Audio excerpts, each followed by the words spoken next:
पूरक व्यवसायामध्ये अनेक आता दुग्ध व्यवसाय येतो, त्याच्यामध्ये इमुपालन येतं, शेळी मेंढी पालन, कोंबडी पालन, अनेक व्यवसाय येतात. तर त्यापैकी आपण फक्त शेळीपालन याविषयी आपण माहिती पाहणार आहे. शेळीपालन हा काही आजचा व्यवसाय नाही आहे, हा अत्यंत पुरातन असा व्यवसाय हजारो वर्षांपासून हा व्यवसाय सुरू आहे. आणि मी थोडक्यात सांगू इच्छितो की नुकतंच मी भारतीय कृषी संशोधन परिषद ही जी संस्था आहे, या संस्थेमधून प्रमुख शास्त्रज्ञ म्हणून 35 वर्षांच्या प्रदीर्घ नोकरीनंतर निवृत्त झालो आहे. आणि दरवर्षी माझं या ठिकाणी शेळीपालनावर व्याख्यान असतं. यावर्षी जरा संख्या कमी आहे, हरकत नाही. तरी मी परत हॉलच्या बाहेर काही शेतकरी बंधू असतील ज्यांना शेळीपालनाविषयी माहिती पाहिजे असेल, गोट फार्मिंग, तर ते शास्त्रोक्त पद्धतीने कसं करावं यासंबंधी जर माहिती तर कृपया हॉलमध्ये येऊन बसावं. आपण बघतोय या ठिकाणी मी आता पॉवर पॉईंट प्रेझेंटेशन देणार आहे. तर आजचं माझं जे व्याख्यान आहे त्याचं शास्त्रोक्त पद्धतीने शेळीपालन. आता आपण बघूया की शास्त्रोक्त पद्धतीने का म्हटलेलं आहे. शास्त्रोक्त कारण की आपल्याकडे शेळीपालन जे आहे ते 3 प्रकारे केलं. एक तर परंपरागत पद्धतीने केलं जातं, दुसरं काही लोक आजकाल बंदिस्त पद्धतीने करायला लागले. आणि आमचा भारतीय कृषी संशोधन परिषद ही भारतातली अतिशय सर्वोच्च संस्था आहे. आणि याच्या अंतर्गत प्रत्येक पिकासाठी आणि प्रत्येक जनावरासाठी एक ऑफिस असते, त्या ठिकाणी त्याचं गहन संशोधन चालतं. तर शेळ्यांवरील संशोधनासाठी आपल्या भारतातलं जे उत्तर प्रदेश राज्य आहे त्या ठिकाणी मथुरेला central institute of research on goats CIRG Makhdoom या ठिकाणी आहे. तर त्या ठिकाणी आणि आमच्या भारतीय कृषी संशोधन परिषदेच्या अंतर्गत जेवढे कृषी विज्ञान केंद्र येतात आणि आणखीन असे हजारो जे आमचे ऑफिसेस आहे त्या ठिकाणी शेळीपालन केलं जातं. कारण शेळ्यावर आम्ही संशोधन करतो म्हणजे पहिले शेळ्या पाळाव्या लागतात, त्यांच्यासाठी घरं बांधावं लागतात, त्यांचा डाटा गोळा करावा लागतो आणि त्याच्यानंतर मग संशोधन होतं. संशोधन म्हणजे नुसतं असं हवेमध्ये संशोधन होत नाही. तर मला सांगतात म्हणून त्या ठिकाणी आम्ही एक विशिष्ट पद्धत वापरतो आणि ती म्हणजे अर्धबंदिस्त शेळीपालन. तर ते म्हणजे काय आणि त्याच्यामध्ये आपण ज्या नवीन टेक्नॉलॉजीज आहे त्या वापरतो आणि त्यालाच आपण शास्त्रोक्त पद्धतीने शेळीपालन असं म्हणतो. आपण म्हणतो गावामध्ये तुम्ही कोणत्याही गावामध्ये जा, त्या ठिकाणी तुम्हाला शेतकऱ्यांकडे 5, 10, 50 अशा शेळ्या तुम्हाला दिसतील. आणि त्या शेळ्या तुम्ही जर क्लोजली पाहिल्या तर काही पांढऱ्या, काही भुऱ्या, काही काळ्या अशा असतात. त्याचं उत्पादन हे सुद्धा काही वेगवेगळं असतं. तर त्याला शास्त्रोक्त सकाळी चरायला सोडून दिल्या आणि संध्याकाळी परत आणल्या, कोंडून दिल्या, याला शास्त्रोक्त पद्धतीने शेळीपालन म्हणत नाही. कारण की शेळीपालन आपण मुख्यतः 3 गोष्टी करतो. पहिली महत्त्वाची गोष्ट म्हणजे मांस, दुसरी गोष्ट दूध आणि तिसरी गोष्ट त्याच्यातले फायबर्स, त्याच्या अंगावर जे तंतू असतात ते. आता आपल्या भारतामध्ये पूर्ण भारताचा अभ्यास केला तर जम्मू काश्मीरपासून कन्याकुमारीपर्यंत डझनावारी जातीच्या शेळ्या त्या माझ्या पुढच्या व्याख्यानामध्ये येणारच आहे, तर त्या ठिकाणी आढळून येतात. परंतु त्या सगळ्या शेळ्या मांसासाठी पाळल्या जात नाही. मांस तर प्रत्येक शेळीपासून मिळते, परंतु काही विशिष्ट शेळ्या जसं आपल्या महाराष्ट्रातली उस्मानाबादी किंवा मग बंगालमधली ब्लॅक बेंगॉल या ज्या जाती आहे त्या आपण पाळतो त्या मांसासाठी. आणि काही जमनापारीसारख्या जाती आहे किंवा पंजाबची बिटल आहे, तर या जाती ज्या आहे त्या आपण दुधासाठी पाळतो. आणि काही जम्मू काश्मीरमध्ये पश्मिनाचं नाव तुम्ही ऐकलं असेल, तर जम्मू काश्मीरमध्ये किंवा हिमाचल प्रदेशमध्ये चेगू किंवा छांगतांगी जातीच्या ज्या असतात त्याच्या अंगावर एक विशिष्ट प्रकारचे तंतू सापडतात, त्याला आपण पश्मिना म्हणतो. आणि त्यापासून शाली आणि स्वेटर, गरम अतिशय तलम, ते स्वेटर आपण आपल्या थंडीत घालू शकत नाही, घाम फुटेल, तर ते तंतूसाठी. पण ते आपल्याकडे केलं जात नाही. आपल्या विदर्भापुरतं बोलायचं झालं तर आपल्याकडे मांसासाठी शेळीपालन केलं जातं. ते कसं करायचं तर मी सांगतो. नेक्स्ट. आणि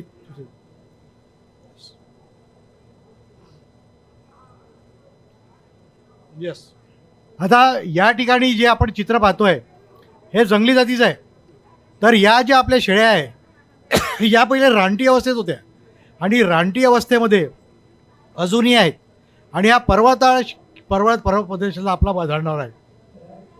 हे आपण आपल्या स्वार्थाकरता पकडून आणलं आणि त्याला पाळलं, कारण त्यापासून आपल्याला दूध, मांस आणि तंतू मिळतात म्हणून आपण ते पकडून आणलं. तर या जंगली शेळ्या मॉर्खॉरपासून याची उत्पत्ती झालेली आहे. आता याचं महत्त्व काय आहे तर आपल्याला जागा कमी लागते, फक्त 12 चौरस फूट लागते. मोठ्या जनावराला 36 स्क्वेअर फूट जागा लागते. याला भांडवल कमी लागते. तुम्ही अगदी 50,000पासून हा धंदा सुरू करू शकता. मोठ्या जनावराचा धंदा आपल्याला 10 लाख रुपये पाहिजे. एक एक गायचं 1 लाख रुपयाची येते. औषधाचा खर्च कमी, याचं बॉडी वेट कमी असतं, त्याच्यामुळे याच्यामध्ये आपल्याला याचा डोसही कमी असतो, म्हणून आपल्याला त्याचा खर्च कमी लागतो. आणि हे कटक जनावर आहे म्हणून त्याला औषधं कमी लागतात. चारा पाणी कमी लागतं. एका शेळीला फक्त 5 किलो जनावर चारा लागतो. मोठ्या जनावराला 50 किलो चारा लागतो. सहज करता येतो. तुम्ही जर एखादा ट्रेंड मुलगा असेल तर 500 शेळ्या आरामात सांभाळू शकतो. खत मिळते, लेंड्या जे असतं उत्कृष्ट खत आहे, तंतू मिळतात, दूध मिळतं. एक शेळी पावभर तरी दूध देते, कमी पण देते, आणि 3-3 लिटर दूध देणार आहे. मी राजस्थानमध्ये 12 वर्ष मारवाडी शेळ्या पाळल्या. त्यापासून आम्ही एका दिवसात 3 लिटर दूध काढलं, गवारीचा पाला खाऊ घालून. हा चालता फिरता डिमांड ड्राफ्ट आहे. राजस्थानमध्ये मी 12 वर्ष राहिलो. तिथे दुष्काळ पडतो, आणि ह्या ज्या दुष्काळामध्ये शेती त्या ठिकाणी होत नव्हती. आता पाऊसमध्ये बदललेला आहे. तर तिथे मुख्य धंदा म्हणजे उंट्या पालन, मग शेळी मांडी, आणि मग बाकीचे. तर त्या ठिकाणी दुष्काळामध्ये सुद्धा हा धंदा करायला होता. आणि या चालता फिरता डिमांड ड्राफ्ट आहे. तुम्ही जर आत्ता शेती विकतो म्हटलं, ताबडतोब विकल्या जाईल, आणि त्यापुढे आपल्याला 10-20 हजार रुपये आरामात मिळतात. म्हणून आम्ही त्याला चालता फिरता डिमांड ड्राफ्ट किंवा आम्ही त्याला ATM पण म्हणतो. Any time meat, any time milk असं त्याला म्हणतो आम्ही. दुष्काळात उपयोगी असा व्यवसाय आहे. आणि सगळ्यात महत्त्वाचा मुद्दा म्हणजे आखाती देशामध्ये जे दुबई आणि इराण इराक वगैरे आहे, त्या ठिकाणी याची प्रचंड मागणी आहे. कारण की आजकाल सगळ्याकडे फ्लॅट स्कीम झाली. प्रत्येक मुस्लिम लोक ईद एक जागतिक त्या ठिकाणी कुर्बानी बकरा नावाचा प्रकार असतो. शेळी पालनामध्ये जर सर्वात जास्त फायदा तर कुर्बानी बकरा बनवला पाहिजे. तो कसा करायचा मी पुढे सांगेल. आणि त्या ठिकाणी तो जनावर आणावं लागतं, ते पाळावं लागतं, त्याच्यावर प्रेम करावं लागतं, आणि मग त्याचा कुर्बानी देतात, त्याला स्लॉटर करतात, त्याला म्हणतात कुर्बानी बकरा. तर त्यासाठी तिथे त्याची मागणी आहे. कारण त्या ठिकाणी फ्लॅट झाले, फ्लॅटमध्ये त्याला ठेवून त्याच्या लेंड्या करेल, मूत्र करेल, म्हणून तिथे ते घेऊन जातात, सकाळी विकत आणतात, फ्लॅट खाली कापतात, काही मांस घरी ठेवतात, बाकी विकून टाकतात, म्हणून ते ठेवतात. आता आणखीन शेळीपालन कायसाठी करतात तर उच्च प्रतीच्या बकऱ्यासाठी, मटणासाठी, कातडीसाठी मोहेर, खूर, शिंग, लेंडीखत, अजामृत, जीवामृत, दुधाची उत्पादनं, ईदचे बोकड कुर्बानी ज्याला म्हणतो, पर्यटनासाठी, चाऱ्याचं उत्पादन, गोळीपेंटचं उत्पादनही करू शकतो आपण. प्रशिक्षण केंद्र, तुम्हाला जर नॉलेज असेल तर प्रशिक्षण केंद्र उघडू शकता, सल्लागार म्हणून काम करू शकता. त्यापासून जी रक्ती मिळते ती पण कामात येते. खरेदी मदतनीस म्हणून, कोणाला नवीन गोटफार्म सुरू करायचा, खरेदी मदतनीस म्हणून तुम्ही काम करू शकता. आणि शेळी स्पर्धा अपराधी त्याच्यावर पैसे कमवू शकता. आता पद्धती काय? पहिली पद्धत म्हणजे पारंपरिक पद्धत. तर पारंपरिक पद्धत म्हणजे आपल्या सगळ्यांना माहीत आहे, गावामध्ये ती चरतात, काही ठेवतात, काहीतरी 2-4, 8, 10, 15 शेळ्या कोणत्याही जातीच्या सकाळी चरायला सोडून देतात, संध्याकाळी बंद. ती झाली पारंपरिक पद्धत. दुसरी बंदिस्त पद्धत. 24 तासाचा नवीन ट्रेंड निघालेला आहे. 24 तास त्याला एका ठिकाणी बंद ठेवतात. याच्याविषयी मी काय बोलणार नाही, कारण आम्ही अर्धबंदिस्त पद्धत आयुष्यभर 35 वर्ष शेळ्या पाळल्या, त्या अर्धबंदिस्त पद्धतीने. आणि तिसरी पद्धत जी आम्ही वापरतो, सेमी इंटेन्सिव्ह, ज्याच्यामध्ये रोज 8 तास जास्त त्याला मी चारतो, त्याला खुराक खाऊ घालतो, आणि सगळ्या शास्त्रीय पद्धती आम्ही वापरतो, ती अर्धबंदिस्त पद्धत. आता हा फोटो बघा, हा मी हिंगण्या जो घेतला, हा माणूस या शेळ्या घेऊन जात आहे, काही पांढऱ्या, काही काळ्या, काही भुऱ्या. त्या शेळ्या पण रोड आहे, हा माणूस पण रोड आहे. कारण ते दिवसाकाठी 20-20, 15-15, 20-20 किलोमीटर फिरतात. चारा मिळत नाही, निकृष्ट प्रतीचा मिळतो. जो मिळतो तो चालण्या फिरण्यात जिरून जातो. मांस कसं मिळेल? तुम्ही 20 किलोची बकरी फार मोठ्याने झाली, 30 किलोची कापली तर 15 किलोही मांस नाही निघणार. मग अशी बकरी तो दलाल काय घेईल? किंवा त्याला भाव मिळत नाही बाजारामध्ये, म्हणून ही पद्धत योग्य नाही. या ठिकाणी त्याच्यामध्ये शास्त्रोक्त पद्धती लसीकरण वगैरे करत नाही. दुसरी पद्धत म्हणजे इंटेन्सिव्ह, एक जस्ट गोठ्याचं चित्र आहे, एका ठिकाणी बंद ठेवतात. आणि तिसरी पद्धत म्हणजे हा मी जिथे नोकरी करतो तिथला फोटो आहे. या ठिकाणी ते ठेवतात, चरायला सोडतात, सकाळी आल्यावर खुराक खाऊ घालतात, सगळ्या शास्त्रीय पद्धतीवर लसीकरण करतात, खच्चीकरण करतात, सगळ्या पद्धती वापरतात. ती ही पद्धत. आता शास्त्रोक्त पद्धतीने शेळीपालन कसं करायचं, ह्याच्यामध्ये 8-10 मुद्दे आहे महत्त्वाचे. पहिला महत्त्वाचा मुद्दा म्हणजे शास्त्रोक्त पद्धतीने निवड, मग प्रजनन, मग आहार व्यवस्थापन, मग दुग्ध व्यवस्थापन, सामान्य व्यवस्थापन, आरोग्य व्यवस्थापन, आवास व्यवस्थापन म्हणजे गोठा व्यवस्थापन, हिशोब ठेवणं आणि शास्त्रोक्त पद्धतीने विक्री करणे, ह्या सगळ्या ज्या मुद्द्यावर आपण जर केलं तरच त्याला शास्त्रोक्त पद्धतीने शेळीपालन म्हणतात. आता निवड कशी करायची, तर 2 किंवा 3 किंवा 4 पल्ले देणारी मादी निवडायची. का बरं? कारण की शेळीपालनात सरळ हिशोब आहे. एक शेळी पाळली, तिला एक पिल्लू झालं, मोठं झालं, 10,000 रुपये अप्रॉक्सिमेटली. 2 झाले तर 20,000, 3 झाले तर 30,000, 4 झाले तर 40,000. म्हणून सुरुवातच अशी करायची की जी जास्त आपल्याला पिल्ले देईल अशी शेळी पाळायची. आता हे असं तर कोणी सांगू शकत नाही, पण त्याचे काही ठोकताळे आहे. हिचे जे प्रयोग झाले, ज्याचे कुरळे केस असतात त्याच्या मुलाचे कुरळे केस असतात, किंवा एखादा माणूस गोरा असतो त्याचा बहुतेक मुलगाही गोरा, हे अनुवंशिकता आहे. तर याच्यामध्ये शेळीमध्ये हा जर गुण असला जास्त पिल्ले देण्याचा, तर जनरली त्याच्या पिल्लांमध्ये असतो. म्हणून असे पिल्ले आपण पाळायचे. वर्णित जातीची पाहिजे. आता वर्णित जात म्हणजे काय, तर एकसारखे दिसणारे, एकसारखं उत्पादन असणारे जनावरं. नर जो असतो तो पण चांगल्या वर्णित जातीचा पाहिजे, 1.5 वर्षाचा पाहिजे, म्हणजे तिचे प्रजनन अंग व्यवस्थित वाढलेले असतात. आता हा फोटो मी इंटरनेट घेतला, याच्यामध्ये दाखवला आहे 4 पिल्ले. अशा प्रकारची शेळी आपल्याला पाहिजे. नर कसा पाहिजे, तर 1.5 वर्षाच्या वरचा पाहिजे, धष्टपुष्ट पाहिजे, डोळे पाणीदार, कान सतर्क, कातडी तुकतुकीत म्हणजे तरुण पाहिजे, त्याचे प्रजनन अंग व्यवस्थित वाढले पाहिजे. कारण आपण शेळीपालनामध्ये प्रत्येक 25 ते 40 शेळ्या मागेमध्ये फक्त एक बोकड ठेवतो, एवढा पुरे आहे. कारण रोज रोज सगळ्या शेळ्या माझ्यावर येत नाही. त्यातल्या ज्या शेळ्या माझ्यावर येतात त्याला फळवण्यासाठी एक बोकड हा सक्षम असतो. पण आपला प्रजनन कार्यक्रम अबाधित राहावा म्हणून आपण 1 एक्स्ट्रा नर आपण ठेवावा. हा बघा, हा अवर्णित जातीचा आहे पण धष्टपुष्ट आहे. अशा प्रकारचा बकरा आपल्याला पाहिजे जर अवर्णित पाळला तरी. आता आपण जातींकडे येऊया. शेळ्यांच्या अनेक जाती आहे, तर ह्याच्यातली बेरारी, आपल्या या भागाला पहिले CP and Berar, central provinces and Berar म्हणायचे. नागपूर आणि मध्य प्रदेश एकाच होता पहिले. तर ही अशी जात असते, भुऱ्या रंगाची, त्याला काळा क्रेस्ट असते. ही जात आपल्याकडे असते, ही मटणासाठी बेस्ट जात आहे. ही उस्मानाबादी, नागपूरला कृषी विज्ञान केंद्रामध्ये जिथे मी जवळपास 24 वर्ष नोकरी केली, आम्ही या शेळ्या पाळल्या. त्या ठिकाणी वर्धा रोडला केंद्रीय कापूस संशोधन संस्था आहे, तिथल्या ली मेरिडियन हॉटेलजवळ, आणि त्याच्याच बाजूला कृषी विज्ञान केंद्र आहे. त्या ठिकाणी मी हेड होतो, तिथून रिटायर झालो. त्या ठिकाणी या शेळ्या इथे पाळलेल्या आहेत. आणि या जातीची शिफारस आम्ही का करतो आहे, कारण याचं आम्ही संशोधन केलं आणि याच्यामध्ये आम्हाला असं आढळलं की याच्यामध्ये 60% बकऱ्या या 2 पिलं देतात, 36% बकऱ्या या 3 पिलं देतात आणि 4% बकऱ्या 4 पिलं देतात. आणि म्हणून आम्ही या जाती शिफारस, महाराष्ट्रामध्ये शेतकऱ्यांना माहिती देण्यासाठी जे कृषी विज्ञान केंद्र आहे त्या कृषी विज्ञान केंद्रामध्ये हीच जात पाळलेली आहे. कारण ही आपल्याकडे शिफारस केली जात आहे आणि आपल्या वातावरणात रुळलेली आहे. ही बीड, लातूर आणि उस्मानाबादकडची जात आहे, पण आपल्या वातावरणात रुळलेली आहे. जर तुम्ही दुसऱ्या प्रदेशातली आणली तर ती आपल्याकडे टिकणार नाही. ही सिरोही, ही पण आपल्याकडे राहू शकते. मी जिथे राजस्थानमध्ये पालीला होतो तिथून बाजूचा जिल्हा म्हणजे सिरोही, तिथली जात आहे. हरणासारखं कातळं असतं, मटणासाठी चांगली जात आहे. ही बिटल पंजाबची आहे, ही दुधासाठी असते. ही जमनापारी, याला मिल्क क्वीन ऑफ इंडिया म्हणतात. ही जात दुधासाठी भेटते, एका दिवशी 4 ते 5 लिटर दूध देते. जर कुणाला म्हटलं की नाही आम्हाला मटणासाठी शेळी नाही पाळायची, मग दुधासाठी पाळा, ही जात बेस्ट आहे.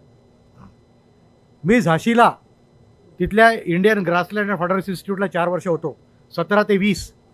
तिथे मी बुंदेलखंडी जातीच्या शेळ्या पाळल्या. या जातीचं जे पिल्लू आहे ते जवळपास 2-2.25 किलोचं असतं आणि 6 महिन्याचं 18 किलो आणि मोठा बकरा 29-30 किलोचा असतो. आणि तुम्हाला जर शेळीपालन चांगल्या रीतीने करायचं तर आपला 1 वर्षाचा बोकड 30 किलोपेक्षा जास्त वजनाचा पाहिजे, म्हणजे तो विकल्यावर कमीत कमी 15 किलो मटण निघालं पाहिजे. आता याचा आपण फक्त ओझारताही घेऊया. अनेक जाती आहे भारतामध्ये. जाखरणा ही राजस्थानची जात आहे, सुरती सुरत गुजरातची आहे, बारबारी उत्तर प्रदेशची आहे, इटावा वगैरे. ब्लॅक बेंगॉल ही बंगाल जात आहे, ही प्रोलिफिक ब्रीडर म्हणतात. याला 15-16 महिन्यामध्ये 3 वेळा पिल्ले होतात आणि याच्यामध्ये बुटकी जात आहे, मटणासाठी उत्कृष्ट जात आहे. सिरोही मगाशी तुम्हाला दाखवली, मटणासाठी उत्कृष्ट जात. कातडं पण याचं महाग विकल्या जाते. याच्या कातड्यापासून बूट आणि ढोलक वगैरे बनवतात. मारवाडी राजस्थानमध्ये सेंट्रल ॲरेड इन्स्टिट्यूट, त्या ठिकाणी मी 12 वर्ष राहिलो. तिथे मी ही जात पाळली. दुधासाठी उत्कृष्ट जात आहे, मटण्यासाठी आहे. एका दिवसात 3 लिटर दूध देते आणि जवळपास 50-60 किलोच्या बकऱ्या होतात.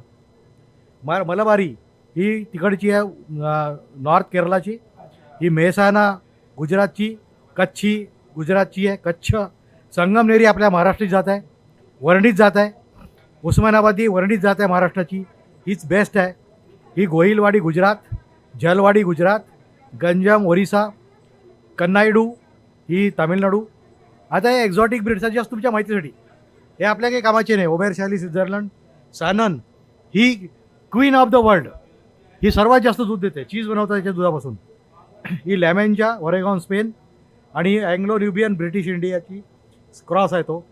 ही टोगेनबर्ग स्वित्झर्लंडची आणि अल्पाईन स्वित्झर्लंड. या दूध खूप देतात, त्या दुधासाठी पाळतात. आता यांचं प्रजनन कसं करायचं? प्रजनन म्हणजे नर आणि मादीचं मिलन आणि त्याच्यापासून नवीन पिढीची उत्पत्ती म्हणजे प्रजनन. काही मोठी गोष्ट नाही.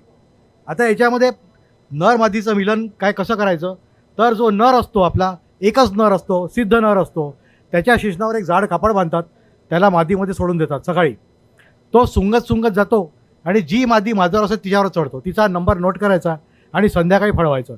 याला परेडिंग म्हणतात. संध्याकाळी जर परेडिंग केलं तर दुसरी सकाळी 12 तासांनी फळवायचं, म्हणजे ती चांगल्या प्रकारे फळते. आता हे नर मादीचं मिलन अनेक लोकांनी बघितलं असेल. आणि ती मग गाभण राहते. गाभण राहिल्यानंतर ती 5 महिन्याचा गर्भकाळ असतो, अप्रॉक्सिमेटली 150 डेज ±4 डेज. याच्यामध्ये मग ती जेव्हा जणते तर ती जणताना त्याचं पहिले नाक हे पहिल्यांदा आणि खूर समोर आले पाहिजे. ही त्याची नॉर्मल पोझिशन आहे. पण कधीकधी काही कारणामुळे ते पिल्लू बाजूचे मान वाकडी होते किंवा आणखीन काय होते किंवा उलटं होते, त्याला आपण मग पायाळू म्हणतात. तर मग शेळीला प्रसव करताना अत्यंत त्रास होतो आणि मग कष्ट प्रसव म्हणतात, सिझेरियन करावं लागते. पण आपल्या गावरानी बकऱ्या शक्यतो असं होत नाही. मग करडाची नाळ बांधणे. आता नाळ बांधणे म्हणजे काय? छोटीशी गोष्ट आहे, अतिशय महत्त्वाची गोष्ट आहे. करडू जेव्हा पोटात असतं, आपण आपल्या आईच्या पोटात असतो, तर आपल्या बेंबीपासून आपल्या आईला आपण एका नाळेने बांधले असतो. त्याच्यातून 9 वर्ष आपल्याला रक्ताचा पुरवठा, त्यातून अन्नद्रव्याचा पुरवठा, आपलं पोषण होते. अशाच प्रकारे शेळीच्या गर्भाशयामध्ये त्या गर्भाचं 5 महिने त्या ठिकाणी त्याचं पोषण होते. आणि पोषण असताना त्या ठिकाणी त्याची नाळ जोडली आहे. जेव्हा ते बाहेर येतं प्रजनन, त्याची नाळ तुटून जाते आणि ही नाळ त्याच्यातून जंतू आतमध्ये जातात आणि जंतू आतमध्ये त्याला संसर्ग होतो आणि 100 30-40% पिल्ले मरतात. एक पिल्लू जरी मेलं तर आपल्या 10,000चं नुकसान झालं म्हणून समजा, जास्त 10 ते 20,000चं. म्हणून शेळीपालनामध्ये एकही पिल्लू मरू द्यायचं नाही. ही गोष्ट आहे. आमच्या ओळखीचे एक सर्वोदय म्हणून शेतकरी आहेत, त्यांना इकडे खाप्या जो गोटफार्म टाकला, त्यांनी माणसाच्या भरोशावर हा धंदा होत नाही, हे तुम्हाला आधीच सांगतो. आज मी थोडासा कोट पॅन्ट घालून आलो आहे, पण असा कोट पॅन्ट घालून हा व्यवसाय होत नाही. त्या ठिकाणी साधे कपडे घालून तिथे राहावं लागतं. अंगाला अत्यंत घाणेरडा असा वास येतो, त्या शेळीच्या अंगाला तसा. आणि त्याच्या ठिकाणी राहून आपल्याला 7-8 तास, सकाळी 4-5 तास, संध्याकाळी 2-3 तास त्यासोबत राहून आपल्याला धंदा करत होता. त्या ठिकाणी आपल्याला स्वतः जर केलं तरच आपल्याला धंदा फायदेशीर असतो. आणि ही अतिशय महत्त्वाची गोष्ट आहे. आता करायचं कसं, तर जेव्हा हे दाखवलेलं आहे का त्याची नाळ ती शरीरापासून 1 ते 1.5 अंतरावर फक्त एक दोरा घ्यायचा, आयोडीन किंवा टिंक्चर आयोडीन किंवा डेटॉलमध्ये बुडवायचा आणि ते घट्ट गाठ मारायची, बस. हे छोटंसं काम, ज्याला 10 पैसे लागतात, हे 10 पैसे खर्च करून आपण आपलं 10,000 रुपयाचं पिल्लू वाचवू शकतो. ही छोटीशी गोष्ट नाही केली तर आपली मर्तूक वाढते. अनेक शेळीपालक लोकांची ओरड असते की शेळीपालन फायदेशीर ठरत नाही.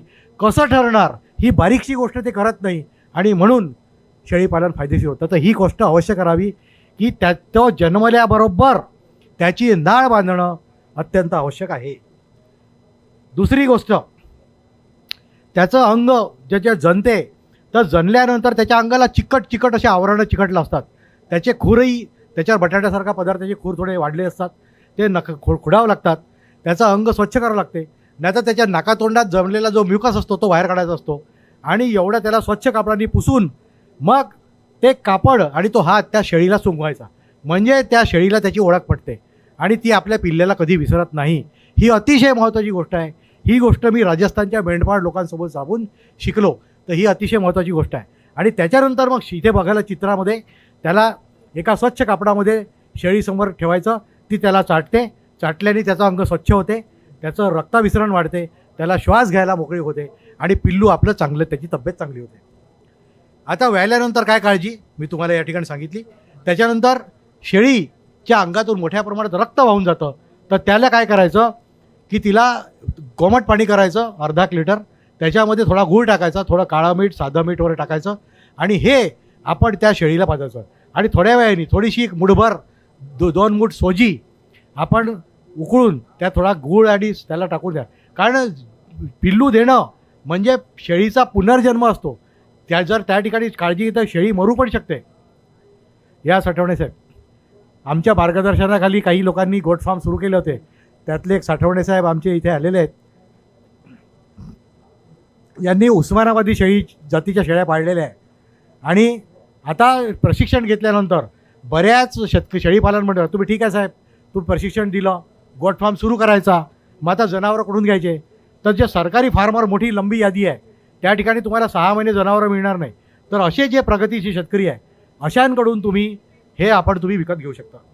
नवजात करडू, आता त्या प्रजननयोग्य जो नर आहे त्याचं आहार व्यवस्थापन कसं करायचं, त्याच्यामध्ये पौष्टिक, शेळी हा ब्राउझर आहे, त्याला झाडपाला जास्त लागतो, मेंढीला गवत लागतं आणि त्याला खुराक असतो. तो खुराक म्हणजे एक प्रकारचं मिश्रण आहे सॉरी. तर या खुराकाचं मिश्रण या ठिकाणी दिलेलं आहे. अशा प्रकारे 38 किलो धान्य, 20 किलो चुडी, 20 किलो कोंडा, 2 किलो ढेप, 1 किलो मीठ आणि 1 किलो खळ, असं एक मिक्सर करून तुम्ही शेळीला खाऊ घालायचं. किती घालायचं तर त्या शेळीच्या, म्हणजे मोठी शेळी असेल तर तिला आपण 350-400 ग्रॅम, अजून मोठी असेल 2-3 पिल्ले असतील तर अजून 100 ग्रॅम जास्त, अजून 3-4 पिल्ले असेल तर अजून जास्त. करड्यांसाठी पण खुराक मिश्रण इथे दिलेलं आहे मी. या ठिकाणी मी परत ते खुराक मिश्रण तुम्हाला दिलेलं आहे. आणि मोठ्या शेळ्यांना 250 ते 350 ग्रॅम, नराला 500 ग्रॅम जवळपास, आणि छोट्या जे करडा आहे त्यांना 125 ग्रॅम. आता हा फोटो मी मुद्दाम इथे टाकलेला आहे. हे जे जनावर आहे अत्यंत माजारू असं जनावर आहे. याला खाली पडलेला तुम्ही सोनं जरी टाकला खाणार नाही, त्याला खाली पडलेला चारा आवडत नाही. आणि म्हणून या ठिकाणी कोणताही चारा आपल्याला त्याला टांगून ठेवावा लागतो आणि तो टांगून ठेवलेला चारा तो खातो. आणि त्या ठिकाणी त्याला काही विशिष्ट झाडपाला आवडतो. कडुलिंब झालं, वड झालं, पिंपळ झालं, गिरीपुष्प झालं, बोरी झालं, चिलाटी झालं, याचा पाला त्याला फार आवडतो.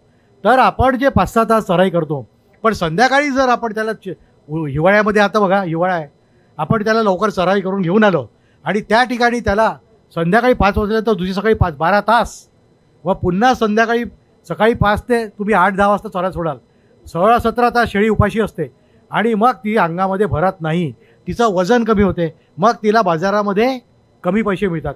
आणि म्हणून संध्याकाळी आल्यानंतर तिला झाडपाला असा टांगून ठेवायचा आणि तिला पोटभर खाऊ घालायचं, कारण त्याला सतत खायला लागतं. हा आमच्याकडचा फोटो आहे, उस्मानाबादी शेळ्या आम्ही खुराक खाऊ घालतानाचा फोटो आहे, आमच्या ऑफिसमधला फोटो आहे. आता त्याचं व्यवस्थापन आहे, आवास व्यवस्थापन, म्हणजे गोठा व्यवस्थापन कसं करायचं. तर गोठा उंचावर पाहिजे, हवेशीर पाहिजे, प्रकाशमान पाहिजे, कोरडा पाहिजे, म्हणजे तब्येत चांगली असते शेळीची.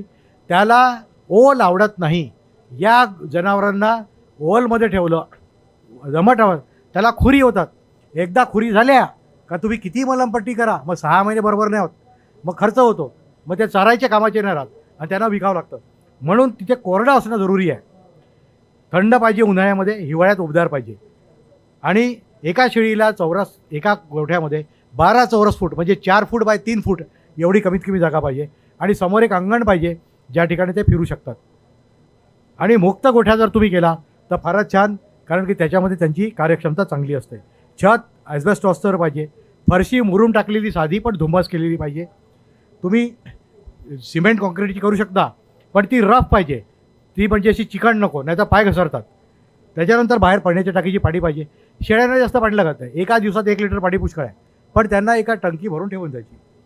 आता शास्त्रोक्त पद्धतीने सामान्य व्यवस्थापन, याच्यामध्ये अनेक गोष्टी आहे. वेळेवर चारायचं, वेळेवर दूध काढायचं, रोज निरीक्षण करायचं की त्याला काटे तर नाही लागले, लंगडत तर नाही आहे, आजारी तर नाही आहे. जराही आजारी असले लगेच औषधोपचार करायचे. नाही तर आपली एक शेळी जरी मिली आपलं 10 ते 20 हजाराचं नुकसान होते. केस काढायचे वर्षामध्ये 2दा. आपणही आपले केस दर महिन्यात कापतो. वर्षामध्ये मार्चच्या महिन्यामध्ये थंडी संपल्यानंतर आणि मध्यंतरी पुन्हा त्याच्या केस ज्याच्या पुठ्ठ्यावर वगैरे त्याच्या जांघेमध्ये असणार केस आता उवा होतात आणि उवा झाल्या तर त्या रक्त शोषण करतात. रक्त शोषण केल्याने शेळीचं वजन कमी होते आणि तिच्या खाल्लेलं अंगाला लागत नाही.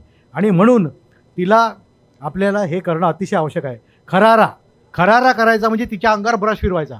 आपल्या बाजारामध्ये कॉलर साफ करायचा, कपडे धुवायचा ब्रश तोही चालेल, तसा खरारा करायचा ब्रश वेगळा येतो. तर त्यांनी खरारा करायचा, जसं आपण केसात कंगवा फिरवतो, तर ते केल्याने त्याच्या अंगावरच्या उवा बिवा आणि लूज केसवर निघून जातात. खुरांची काळजी जर आणि ह्या बाता येते ह्या चालत्या फिरत्या शेळ्यांना खुरांची काळजी घ्यावी लागते. आपोआप शिजतात. परंतु बंदिस्त केलं खूर वाढतात. जसे आपले नखं वाढतात तशी त्यांचे खूर वाढतात. मग त्याला चालता येत नाही आणि धावता येत नाही. मग ते खूर छटावे लागतात. खच्चीकरण हे महत्त्वाचं आहे. त्याचे जे अंडकोश आहे नराचे, त्या अंडकोशाच्या वर 2 नलिका असतात, सेमानल कॉर्ड्स, त्या ठेचावे लागतात. पण त्या गावरानी पद्धतीने नाही करायचा. त्यासाठी एक चिमटा येतो, त्याला बर्डीजो कॅस्ट्रेटर म्हणतात. शेळ्यांचं लहान येते, मोठ्या जनावरांचं मोठं. पण ते आपल्या हाताने करायचं नाही. आपल्याला नॉलेज नाही. तर व्हेटरनरीचा दवाखाना असतो, त्या ठिकाणी कंपाऊंडर असतो, तो बर्डीजो कॅस्ट्रेटर घेऊन येतो आणि 5 मिनिटामध्ये हे केल्याने त्या मांसाची प्रत सुधारते. शेळी जो काही नर जो काही खातो ते पूर्ण चारा त्याच्या अंगामध्ये सामावला जातो आणि त्याची ताकद वाढते. दुग्ध व्यवस्थापन, दूध काढायच्या आधी, दूध काढताना, दूध काढल्यानंतर व्यवस्थापन कसं करायचं. शेळीचं ते एक उत्तम दूध आहे. का बरं? कारण की शेळीच्या दुधामध्ये जे फॅट ग्लोब्युल आहे ते evenly distributed. It is naturally homogenize milk. म्हणजे जे सरकारी डेअरीवर दूध मिळते होमोजिनाइज केलेलं, एक्झ्यू केलं तसं ते दूध असतं आणि म्हणून ते पचायला सोपं असते. म्हशीच्या दुधात जास्त असतात फॅट ग्लोब्युल मोठे, म्हणून ते पचायला जड असतं. गाईचं दूध मध्यम असतं. त्यानंतर शेळीच्या दुधाला वास येतो. का बरं येतो? जसा आपल्या पुरुषांच्या घामाला वास येतो किंवा कस्तुरी मृगाच्या अंगाला वास येतो, तसा या शेळ्यांच्या पाठीमागे ग्रंथी असते आणि त्या ग्रंथीमधून एक स्त्राव सोडला जातो आणि म्हणून जेव्हा नर त्या हा जो वास आहे तो नराचा वास त्या माद्याला लागतो. आणि हे अवॉइड करायसाठी एक साधा उपाय असतो, तो म्हणजे नर वेगळा ठेवायचा आणि माद्या वेगळ्या. नाहीतर तो नर विनाकारण त्यांना 24 तास त्रास देतो आणि एनर्जी वेस्ट करतो, म्हणून त्याला वेगळं ठेवायचं. त्यानंतर दूध काढायचे, हात स्वच्छ धुवायचे, हात आणि मग दूध काढायचं. मारहाण किंवा धक्काबुक्की करायची नाही, तर शेळी मग दूध कमी देते. आरोग्य व्यवस्थापन, आपली जर तब्येत चांगली नसली तर आपल्याला खावंसं वाटत नाही, काम करावंसं वाटत नाही, आपली क्षमता कमी होते. याच प्रकारे जर शेळ्यांना आपण विपरीत वातावरणात ठेवलं आणि तिची तब्येत चांगली असली, ताप आला, तर ती चारा खात नाही आणि त्याचं वजन कमी होते, बाजारात भाव कमी येतो. आणि म्हणून यामध्ये 3 महत्त्वाच्या गोष्टी आहे. पहिली महत्त्वाची गोष्ट म्हणजे लसीकरण. आता लसीकरण म्हणजे काय की त्या विशिष्ट शेळ्यामध्ये काही 4-5 रोग येतात, जास्त येतात, त्याची लस त्यांना टोचून घ्यायची म्हणजे तो रोग त्याच्यामध्ये येत नाही. दुसरं म्हणजे बाह्य परजीवी. अंगावर गोचीड गोमाशावर येतात, पिसी येतात, त्याला म्हणतो आपण बाह्य परजीवी. त्याचा नायनाट, कारण की रक्त शोषण करतात, वजनात कमी भरतात शेळ्या, बाजारात भाव कमी मिळतो. आणि अंतर्गत परजीवी म्हणजे आतड्याच्या आत पोटामध्ये काही त्याच्यामध्ये पॅरासाईट्स वाढतात, राऊंड वार्म्स, ह्यूकवार्म्स, लिव्हर फ्लुक्स, ते रक्त शोषण करतात, डोळ्यांनी दिसत नाही. त्याच्या शीची जर आपण मायक्रोस्कोपिक एक्झामिनेशन केली, सूक्ष्मदर्शक येतं तरच आपल्याला दिसते ते. तर ते होऊ नये म्हणून आपण ह्या अंतर्गत परजीवीला मारण्यासाठी आपल्याला उपाय करायचे. कसे? थोडक्यात सांगतो. हे शेळ्यांचं आरोग्य व्यवस्थापन, त्याचा तक्ता आहे आपल्याला. जानेवारी प्ल्युरोन्युमोनिया, त्यानंतर मे ऑक्टोबरमध्ये पुन्हा लाळ्या खुरकूत, FMD, PPR लस टाचून घ्यायची, मे जूनमध्ये घटसर्प विरोधी लस आणि पुन्हा मे जूनमध्ये एकटांग्या, ब्लॅक क्वार्टर. बाह्य परजीवीसाठी खरं स्वच्छता करणे, खरारा करणे. डेल्टा मेथ्रिन नावाचं औषध असतं, ते 2 मिलीलिटर 1 लिटर पाण्यात, याचा वेगळा पंप वापरायचा, शेतीचा पंप वापरायचा नाही, हे लक्षात घ्यायचं, नाही तर विषबाधा होईल. तर हे वापरायचं, त्याला फवारणी करायची, म्हणजे ते गोचिड गोमाशा मरून जातात. त्याच्यानंतर अंतर्गत परजीवीसाठी पानाकूर म्हणजे फेनमेंडाझॉल, त्याचं टेक्निकल नेम आहे, किंवा अल्बेंडाझॉल किंवा थायबेंडाझॉल किंवा नीलवर्म, अनेक औषधं बाजारात मिळतात. तर त्यातलं हे जे पानाकूरचा जो हेक्स कंपनीचा रिझल्ट चांगला आहे. हिशोब ठेवणं अतिशय महत्त्वाचं आहे, नाही तर आपल्याला कळणारच नाही की आपला फायद्यात राहिला की तोट्यात राहिला. आणि शेळी पालनापासून ही अतिशय महत्त्वाची स्लाईड आहे. जास्तीत जास्त फायदा कुर्बानी बकरा करायचा. मी तुम्हाला सांगितलं की मुस्लिम लोकांचा जो ईदचा सण येतो, तर त्या ईदच्या सणाआधी आपले एक 5-10 बकरे तयार पाहिजे. यातला त्याला जखम नको, कान फाटलेला नको, त्याच्या अंगावर बिलकुल चिकना चोपडा सुंदरसा असा बकरा पाहिजे. तो जर एक बकरा आपला विकला गेला 50,000 ते 3-4 लाखापर्यंत विकला जातो एक बोकड, तर आपला पूर्ण वर्षाचा नफा निघून जातो. त्याच्यातून उरलेले आपण मग प्रजननासाठी वापरायचे, नाही तर गोट फार्मसाठी. आणि ज्या खेरखूर असतात त्या आपण खाटकाला विकायच्या.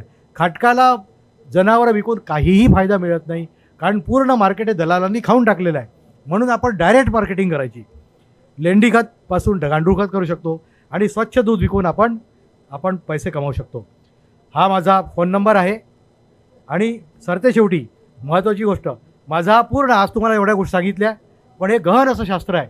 माझा पूर्ण 35 वर्षाचा अनुभव या पुस्तकामध्ये मी टाकलेला आहे. एक छोटंसं 150 पानाचं पुस्तक आहे.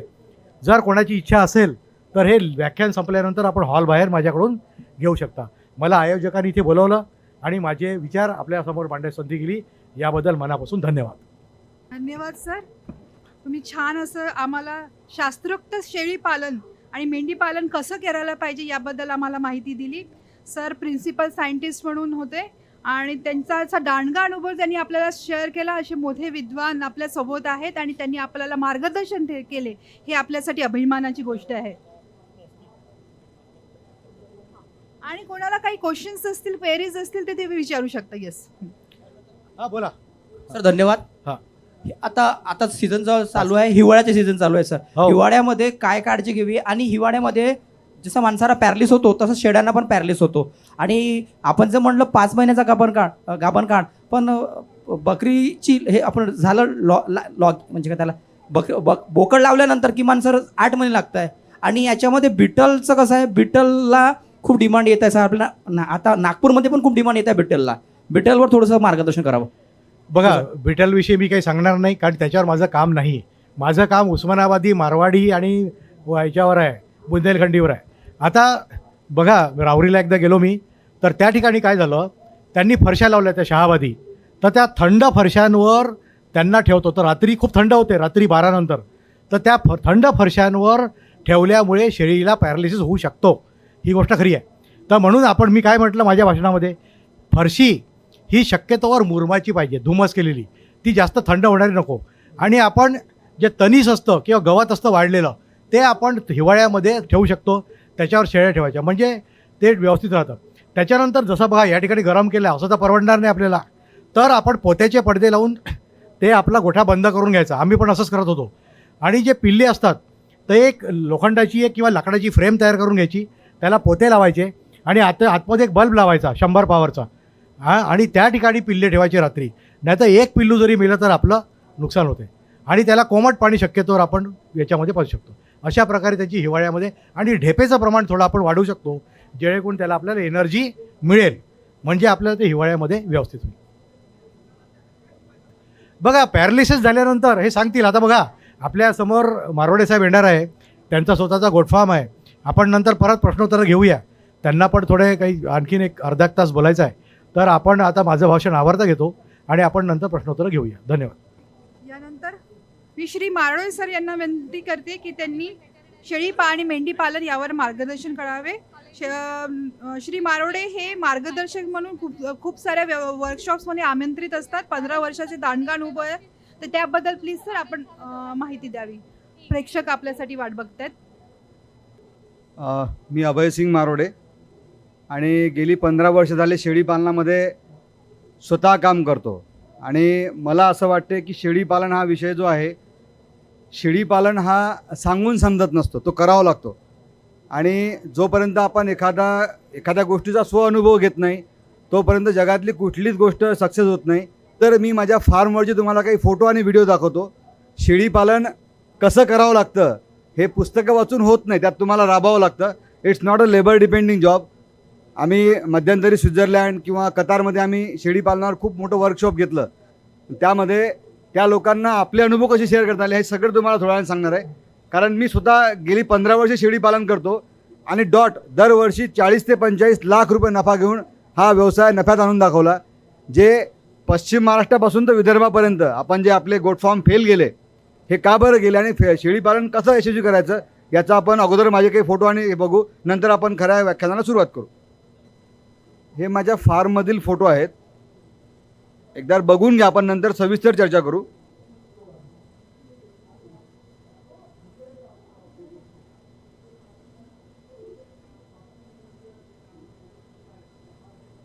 हे आमची इच्छे बोकड आहेत.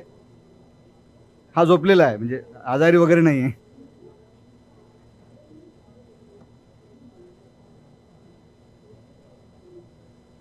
हा सिकंदर नावाचा बोकड आम्ही 1,20,000ला विकला ईदला. हे आमचे बार्बरी चे मेटिंग मेल आहेत. जो काळावाला आहे तो विदर्भातला सर्वात उंच उस्मानाबादी आमच्याकडे होता. हा सिरोही आहे. जे बोकड आम्ही तयार करतो आपल्या साध्या पद्धतीनं, तर ते कसे तयार करतो आपण, कमी खर्चात बोकड चांगला कसा तयार होतो, हे आमचे काही बोकड आहेत.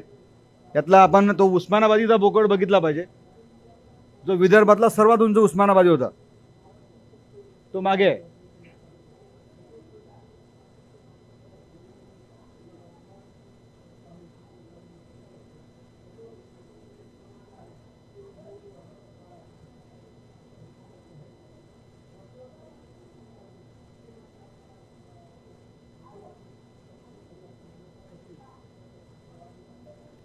हे आमची इच्छे बोकड आहेत.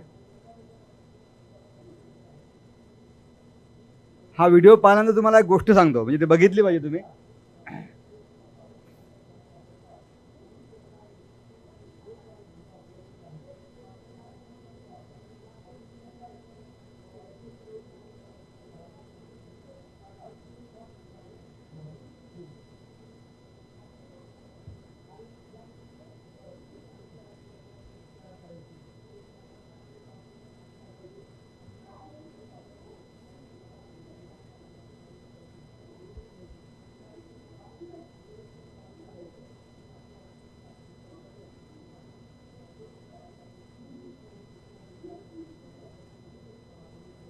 आणि ह्या आमच्या बकऱ्या आहेत. म्हणजे आपण शेळी पालन करताना अशा बकऱ्या असल्या, आणि 2च माणसं मेंटेन करतात, म्हणजे फार लेबर पण त्याला लागत नाही. फक्त तुमचं व्यवस्थापन चांगल्या पद्धतीचं असलं पाहिजे. आणि शेळी पालन करणं सांगणं खूप सोपं आहे कसं केलं पाहिजे, पण प्रत्यक्षात करताना जर आपण 1000-1500 शेळ्या जर अशा इतक्या व्यवस्थित ठेवू शकलो, तर मला वाटतं आपण खऱ्या अर्थानं यशस्वी शेळी पालक होऊ. आणि ते तुम्हाला व्हायचं आहे.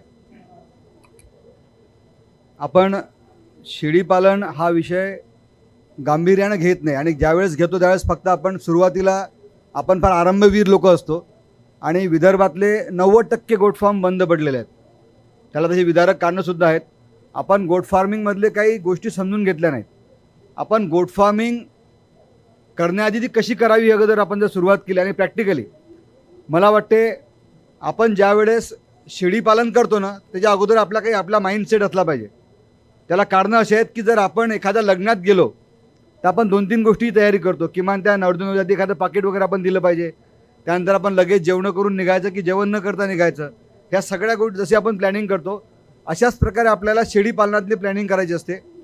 शेळी पालन जर आपल्याला 50 शेळ्यांचं करायचं असेल कमीत कमी, आणि मला वाटतं तुम्ही सुरुवातच 50 शेळ्यांपासून केली पाहिजे. शेळी पालन करण्या अगोदर आपल्याकडे अर्ध्या एकरामध्ये किमान चाऱ्याची व्यवस्था आपण केली पाहिजे.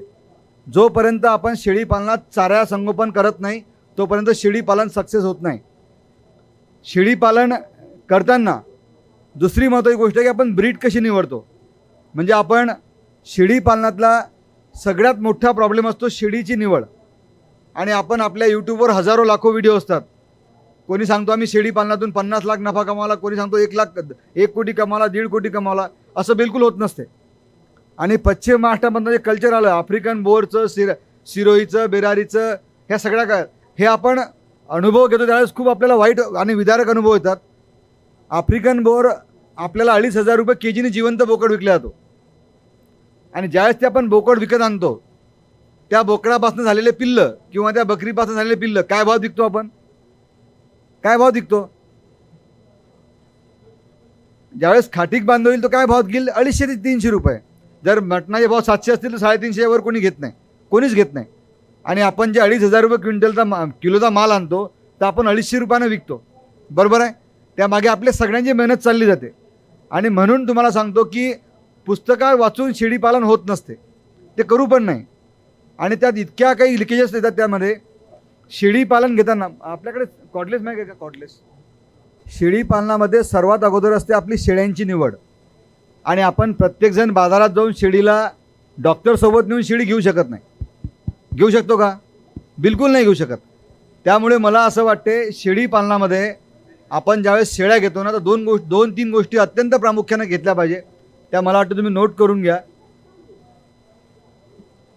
सर्वात बाजारात गेल्यानंतर शेळ्यांच्या कान तपासून पाहणे. कान असतात ना, कान, हे कान तपासून बघायचे.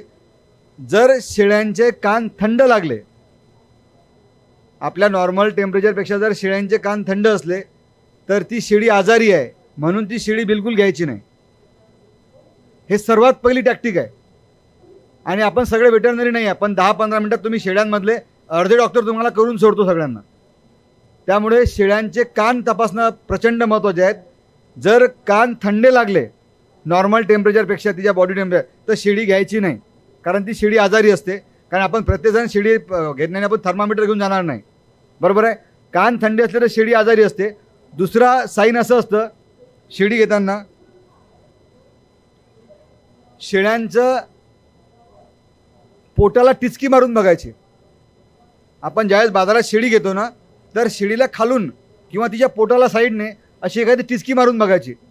जर शेळी दचकली किंवा ओरडली तर ती शेळी घ्यायची नाही. कारण बरेचसे बांधव जे व्यापार करतात किंवा जे दलाल असतात, जे लोक या शेळी पालनामध्ये, हे लोक शेळ्यांना कणकेचं किंवा बेसनाचं पाणी पाजून आणतात. आणि या पाण्यामुळे शेळीचं पोट फुगलेलं असतं, आणि पोट प्रचंड प्रमाणात फुगलेलं असतं. गुळाचं पाणी असतं, कणकेचं पाणी असतं. त्यामुळे शेळीला खूप दाह होतो, आणि दाह झाल्यामुळे शेळी ओरडते. अशाही प्रकारची आपण शेळी कृपा करून घेऊ नये. त्यानंतर शेळीचे केस बघायचे. जर शेळ्यांचे केस उभे असले तर शेळी बिलकुल घ्यायची नाही. अशी जर आपण शेळी घेतली तर शेळी आजारी असते, आणि शेळीला हाणून बघायचं. आपण शेळीच्या पाठीवर चापट मारायची किंवा थाप मारायची आणि शेळी थोडी मोकळी पाठवायची. जर शेळी मोकळी चांगली चालली तर ती शेळी घ्यायची. असे 2-3 साईन घेणं आपण प्रचंड गरजेचे आहे. एक साईन असा असतो की शेळ्यांचं वय बघून घ्यायचं. आता आपल्याला वय कळणार नाही, बरोबर आहे. खूप चांगली शेळी आपण लगेच घेतो, पण शेळ्यांचं वय असं समजतं की शेळ्यांचे दात बघायचे. शेळ्यांचे दात किती असतात? एनीबडी? तुमच्याकडे बकऱ्या असतील ना? आहेत ना बकऱ्या? आहेत. किती असतात दात शेळ्यांना? 8 दात असतात. खाली वर किती असतात? वर नसतात, खाली असतात. बरं, बरोबर आहे का यांचं? यांचं बरोबर आहे? यांचं बरोबर आहे का? वरती दात राहतात. तुमच्याकडे शेळ्या आहेत ना? बरं, तर शेळ्यांना दात वगैरे नसतात. वर फक्त 2 दाढी असतात आणि दात खाली असतात. शेळ्यांच्या हिरड्या असतात ना, हिरड्या, त्याच खूप मजबूत असतात. फक्त खाली शेळ्यांना 8 दात असतात. तर एक लक्षात ठेवा, ज्या शेळ्यांचे दाताची लेअर असते, सारखे लेअर सोडून जे 2 दात वर आलेले असतात त्यावर शेळ्यांचं वय कळतं. जर शेळ्यांचे दात 2 असतील, म्हणजे या 6 लेअरपेक्षा जर 2 दात वर आलेले असतील, तर शेळ्यांचं वय 8 महिने ते 1.25 वर्षापर्यंत समजावं. जर शेळ्यांचं दात 4 वर आलेले असले तर आपण ते वय 2 वर्षापर्यंत समजावं. जर 6 दात असतील तर शेळी 2.5 वर्षाच्या वरची समजावी. एवढं सोपं लॉजिक आहे. आणि शेळी घेताना शेळीचं वय हे किमान 1 ते 1.25 वर्षाचं असावं, किंवा शेळीने आपल्याकडे एखादा वेध दिलेला असावा. आपल्या जवळची शेळी असावी. घेताना अत्यंत धष्टपुष्ट शेळी बिलकुल घेऊ नका, कारण ज्या शेळ्या खूप चांगल्या धष्टपुष्ट असतात त्यांना प्रेग्नन्सीचा प्रॉब्लेम येतो. त्या अशा शेळ्या म्हणजे शक्यतो गाभण राहत नाही. आपण त्याला वांज शेळी म्हणतो. बऱ्याचशा धष्टपुष्ट शेळ्या कायम वांज असतात, त्यामुळे अशा शेळ्या आपण घेऊ नये. शेळी शक्यतो हलकी घ्या आणि तिला घरी येऊन मेंटेन करा. अशा शेळ्या स्वस्त भेटतात. त्या शेळ्यांवर काम करण्याची आपल्याला वेगळी पद्धत भेटते, आणि अशा शेळ्यांना आपण चांगल्या पद्धतीनं मेंटेन करून त्यांना चांगली किंमत देऊ शकतो किंवा चांगलं मेंटेन करू शकतो. आता शेतीपूरक व्यवसाय तुम्हाला सरांनी सगळं सांगितलं की शेळ्या का कराव्या, कशा कराव्या. यामध्ये अनेक असे म्हणजे आपल्याकडे हे आहेत, व्यवसाय आहेत, ज्यामध्ये शेळी पालन आहे, कुक्कुटपालन आहे, वराह पालन आहे. तर हे व्यवसाय यापेक्षा शेळी का बेटर आहे? तर शेळ्यांची विक्री खूप सोपी आहे. ईदसाठी बोकड आपण चांगल्या पद्धतीने तयार करू शकतो. त्यांचे रेट पण चांगले भेटतात. शेळ्यांचं खत खूप चांगलं असतं. त्यांचं लसीकरण करणं खूप सोपं असतं. या व्यवसायाला फार कौशल्य लागत नाही. म्हणजे एक लक्षात ठेवा, एकदा परत नोटबंदी येऊ शकते. पण गोटबंदी कधी येणार नाही, एक लक्षात ठेवा. गोटबंदी येणार नाही. काही वर्ष अगोदर 400 रुपये किलो मटणाचे भाव होते, आता किती झाले? 750 ते 800 रुपयापर्यंत भाव आहेत. त्यातही जर तुम्ही उशिरा गेले तर तुम्हाला पतलं मटण भेटते, चांगलं भेटत नाही. त्यामुळे एक लक्षात ठेवा, हा व्यवसाय कायम पैसा देणारा व्यवसाय आहे. फक्त या व्यवसायाला तुम्हाला लेबर डिपेंडिंग हा जॉब नाही. तुमच्याकडे जर भरपूर पैसे आहेत म्हणून बा शेळी पालन करतो असं बिलकुल करू नका. आणि विदर्भातले गोट फार्म म्हणून बंद पडले. काही लोकांनी आळमाप पैसा जमा केला, पुण्या मुंबईतले लोक आले, नागपुरातले लोक आले, त्यांनी गावी जमीन घेतल्या, एखाद्या नातेवाईकाला शेळी पालन टाकून दिलं, 100 शेळ्या आणल्या, 2 मजूर ठेवले आणि मग काय 2 वर्षात शेळी पालन बंद पडलं. कारण जो मजूर असतो, हा जो मजूर आहे हा डे टू डे पेमेंट घेतो. म्हणजे 30 तारखेला महिना संपला तो 30 तारखेला पैसे घेईन, त्याला 8,000 10,000 रुपये महिना असतो. तुमच्या 50च्या 25 शेळ्या राहिल्या काय आणि 50च्या 100 शेळ्या झाल्या काय, त्याला काही गरज नसते आणि तो स्किल लेबर नसतो. म्हणून आपण काही गोष्टी अत्यंत जबाबदारीनं केल्या पाहिजे. जो आपला लेबर असतो त्याला किमान काही गोष्टी शिकवल्या पाहिजे. शेळ्यांचं टेम्परेचर घेणे, त्यांना काही त्यांच्याकडे काही किट मेंटेन ठेवणे, त्यांचं खरारा करणे, त्यांचं पाणी व्यवस्थापन चांगलं असलं. म्हणजे काही लोकांचं मला कळत नाही, आपल्या गोठ्यात आपण शेळ्यांना किती वेळा पाणी पाजतो? किती वेळा पाणी? 2 वेळा, बरोबर आहे, सकाळी आणि संध्याकाळी. तुमच्या इथं बसलेले जवळपास 5 म्हणजे 70-72 लोक इथं असतील. आता 60च राहिले. हे 60 लोक बसलेले आहेत. तुम्ही बसलेल्या लोकांपैकी कोणाची पाण्याची वेळ फिक्स आहे? म्हणजे आता किती वाजले? आता 1:21 झाले. आता माझा पाण्याचा टाईम झाला असं काय आहे का? काही लोक आपण पाणी कधी पितो? कधी पितो? आणि आपण काय करतो, नाही भेटलं मी मॅडमला सांगेल की मॅडम मला पाणी पाहिजे आणि मला पाणी प्यायचं आहे, मी बोलू शकतो, पाणी पण पिऊ शकतो, बरोबर आहे. शेळ्यांना बोलता येते का? हो नाही ना. मग त्यांचं टायमिंग ठरवणारे तुम्ही कोण आहे? शेळी पालनात शेळ्यांच्या गोठ्यामध्ये 24 तास पाणी असलं पाहिजे, 24 तास. आणि 24 तास पाणी नसलं तर काय होते तुम्हाला सांगतो भैया, तुम्ही 2 वेळा ठेवता ना पाणी. शेळ्यांमध्ये न कळत सगळं चांगलं असल्यावर ॲबॉर्शनचं प्रमाण वाढतं. एखादी शेळी लगेच ॲबॉर्ट होऊन जाते, सगळं चांगलं असते, लसीकरण झालेलं असतं, तिला कॅल्शियम असतं, सगळं असतं. पण ती शेळी, आपण 2 टाईम पाणी पाजतो, आपण पाणी बाहेर काढल्यानंतर ज्यावेळेस शेळी बाहेर जाते त्यावेळेस तिला पाणी मुबलक नसल्यामुळे ते बाहेरचं पाणी पिते. त्या पाण्यामध्ये जंत असतात, ते पाणी इन्फेक्टेड असतं, त्यामुळे शेळी पाणी पिल्यानंतर ॲबॉर्ट होते. आणि खूप सोपं कारण आहे, हे कुठल्या पुस्तकात लिहिलेलं नसतं. लक्षात ठेवा, पुस्तकांचं काय असतं, एक म्हणजे तो तुमचा थेरॉटिकली एक्सपिरियन्स आणि प्रॅक्टिकली एक्सपिरियन्स या जमीन आसमानचा फरक असतो. म्हणजे बऱ्याचशा शेळ्या आपल्या टिनाच्या याच्यावर माकड कुदल्यामुळे शेळी शॉकमध्ये जाते आणि मरते. आपल्या फार्ममध्ये जर विंचू चावला तर शेळी 100% मरते. एकदा साप चावल्यावर शेळी वाचेल, साप चावल्यावर ॲट्रोपिन सल्फेट वगैरे मारला तर शेळी लगेच वाचते. पण विंचू चावल्यावर शेळी वाचतच नाही. त्याची साईन अशी असते की शेळी मोठ्या मोठ्याने ओरडते आणि तिचं टेम्परेचर वजा होते. म्हणजे तिचं नॉर्मल टेम्परेचर 98-100 असेल तर ते 95, 94, 93, 92 असं येतं. त्यामुळे ह्या गोष्टी आपण समजून घेतल्या पाहिजे. आपला गोठा स्वच्छ असला पाहिजे, गोठ्यामध्ये पाणी असलं पाहिजे, 24 घंटे उपलब्ध असलं पाहिजे आणि आपले भांडे स्वच्छ असले पाहिजे. ह्या गोष्टी तुम्ही नोंद करून ठेवा. याचं लसीकरण फार महत्त्वाचं आहे. मगाशी सरांनी सांगितलं की लसीकरण कसं केलं पाहिजे, पण हा लसीकरणाचा चार्ट आहे आणि हा चार्ट तुम्ही फोटो काढा किंवा तुमच्याकडे ठेवा. हा चार्ट सगळ्यात महत्त्वाचा आहे. ही बघा, पहिली लस आहे. कुठली आहे पहिली? PPR आहे. ज्या बकरीचं वय 3 महिन्याच्या वरचं असतं, म्हणजे बकरी किंवा बोकड, मी बकरी म्हणेल त्यावेळेस तुम्ही दोघांनाही कन्सिडर करा, मग तुम्ही बकरीच पकडता आणि बोकड जात राहू देसाल.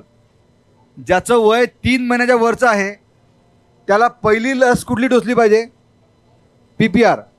आणि ही PPR ही सबकट दिली पाहिजे. सबकट म्हणजे आपलं मांस असते ना, मांस, कुठलं पण मांस, आपल्या मांसाच्या मधात जी चांबडी येते या चांबडीत ते इन्सेक्ट करायचं आहे. आता हे तुम्हाला येणार नाही, डॉक्टरला बोलून सांगायचं, पण आपण लक्ष द्यायचं की तो सबकोट देते की नाही. तर सबकट दिल्यानंतर काय होईल, त्यात छोटीशी गाठ येईल आणि जर गाठ आली तर ते वॅक्सिन सक्सेस झालं. हा इतका सोपा प्रकार असतो. PPR दिल्यानंतर तुम्हाला आफ्टर 14 डेज तो परत डोस रिपीट करावा लागतं. एखाद्या वेळेस तो फेल जाऊ शकतो, म्हणून तो परत रिपीट करायचा. त्यानंतर ETV आहे. ETV म्हणजे काय होतं? एन्ट्रोटॉक्सिन वॅक्सिन, त्याला आंतरविषार म्हणतात. ही लस अत्यंत महत्त्वाची आहे. After PPR you must inject that ETV vaccine. हे परत रिपीट करायचं 14 दिवसानंतर. त्यानंतर आहे FMD. काय आहे FMD? Foot and mouth disease, म्हणजे आपल्याला तोंडखुरी आणि पायखुरी म्हणतो. ही लस द्यायची. हिला रिपीट नाही केलं तर चालेल. परत आहे गोटपॉक्स. ही सगळ्यात महत्त्वाची लस आहे. आपल्याकडे गोटपॉक्स येत नाही, पण जर आला तर पूर्ण गोठेचे गोठे उद्ध्वस्त झालेले आहेत. म्हणजे आमच्या गावात एका 2 दिवसात 70 ते 72 शेळ्या त्याला इन्फेक्टेड झाल्या होत्या. आणि त्या शेळ्यांमध्ये मग पस झाला, त्यांच्यामध्ये मॅगोर्स पडले, किडे म्हणतो आपण त्याला, ते किडे पडले आणि अख्खा गोटफॉर्म बसला. त्यानंतर आहे TT आणि अदर वॅक्सिन. तर आता TT स्पेशल द्यायची गरज नाही. आता तुम्ही ETV आणि TT सोबत आलं. म्हणजे आता गव्हर्नमेंटने काय केलं की ETV आणि TT दोन सोबत दिलेले आहेत. त्यामुळे आता ते सोबत झाले, ते परत द्यायचं काम नाही. पण हे लसीकरण करणं अत्यंत गरजेचं आहे. किती लसी आहेत शेळ्यांच्या? किती लसी दिल्या आपण? PPR, त्याला परत repeat, ETV repeat, FMD, goatpox. काय लस पडेल हो तुम्हाला? काय वाटते? काय रेट असतील या लसीचे? ह्या 5 लसी आपण त्या बकऱ्यांना दिल्या, किती खर्च असेल? तुमच्याकडे आहे ना गोटफॉर्म? किती खर्च आहे सर? 1000 ते 2000, 1000 ते 1500, सांगा. 200 रुपये.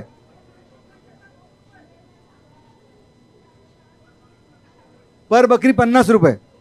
बरं, आपल्याकडे जर 50 बकऱ्या असल्या तर 50 ml व्हायल हे 1 ml इंजेक्ट करावं लागतं. मोजून 200 रुपयाला भेटतं. या वेगवेगळ्या कंपन्या, फायझर असेल, वेगवेगळ्या कंपन्यांचं नाव मी घेत नाही. म्हणजे एका बकरीची 1 लस, मोस्ट ऑफ दी 2 लसी म्हणजे डोज आणि बूस्टर डोज फक्त 5 रुपयाला होतो. एका बकरीला वर्षाला किती खर्च लागतो? हार्डली 50 रुपये.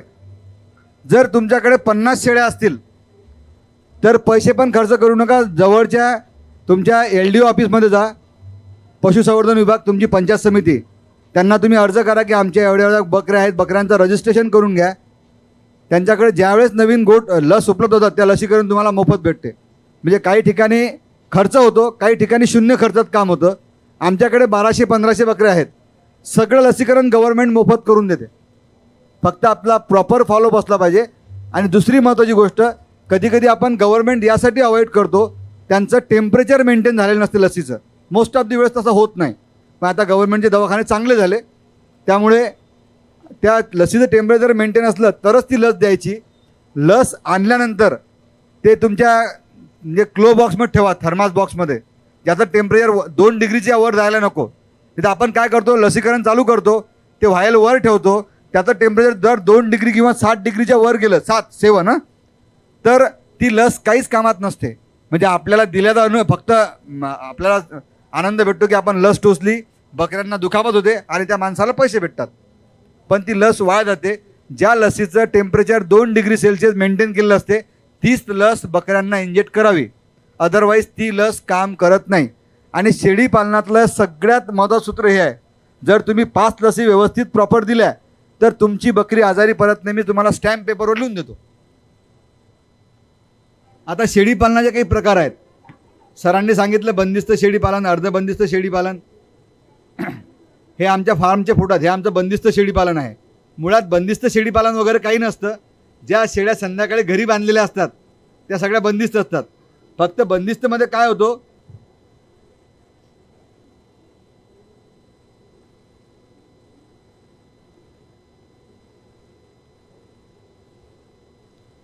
बंदिस्त शेळी पालनामध्ये खर्च खूप होतो.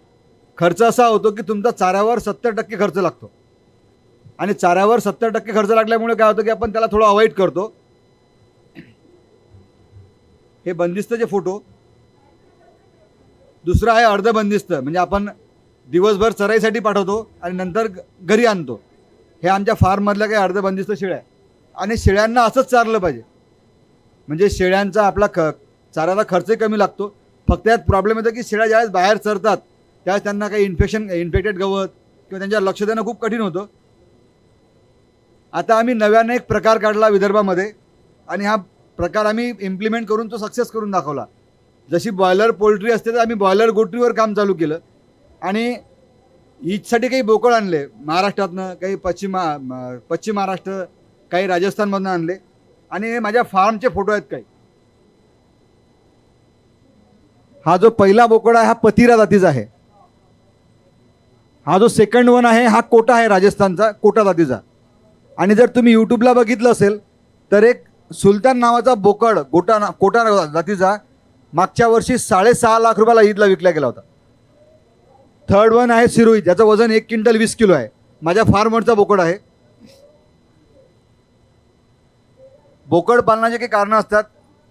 आता हे सगळे आपल्या समोर आहेत आणि खूप सोपे आहेत की का बरं बोकड पालन करावं. आपण हे फक्त तुम्हाला जस्ट दाखवतो, नंतर आपण डिटेलिंगमध्ये चर्चा करू. फोटो काढताय का? काढला?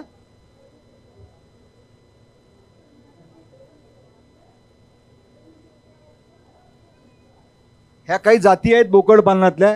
कोटाची आहे, एक सिरोही आहे, सोजत आहे, पतिरा आहे, जमनापारी आणि आपली लोकल ब्रीड जिला आपण गावरान बोकडा वगैरे म्हणतो ते त्यांचं सगळ्यांचं दिलेलं आहे.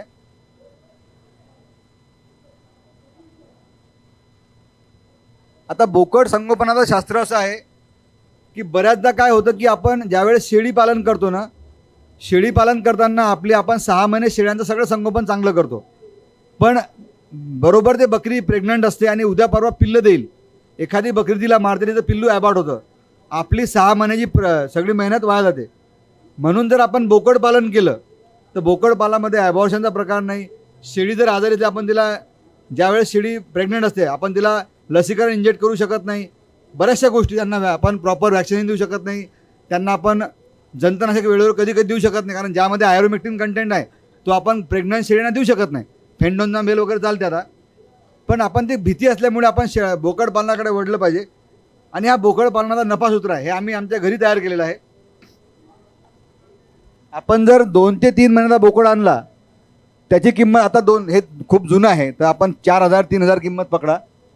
2 ते 6 महिन्याच्या बोकडाला रोजचं 100 ग्रॅम जर आपण भरडा दिला तर 180 दिवस होतात. 18 किलो खाद्य लागतं.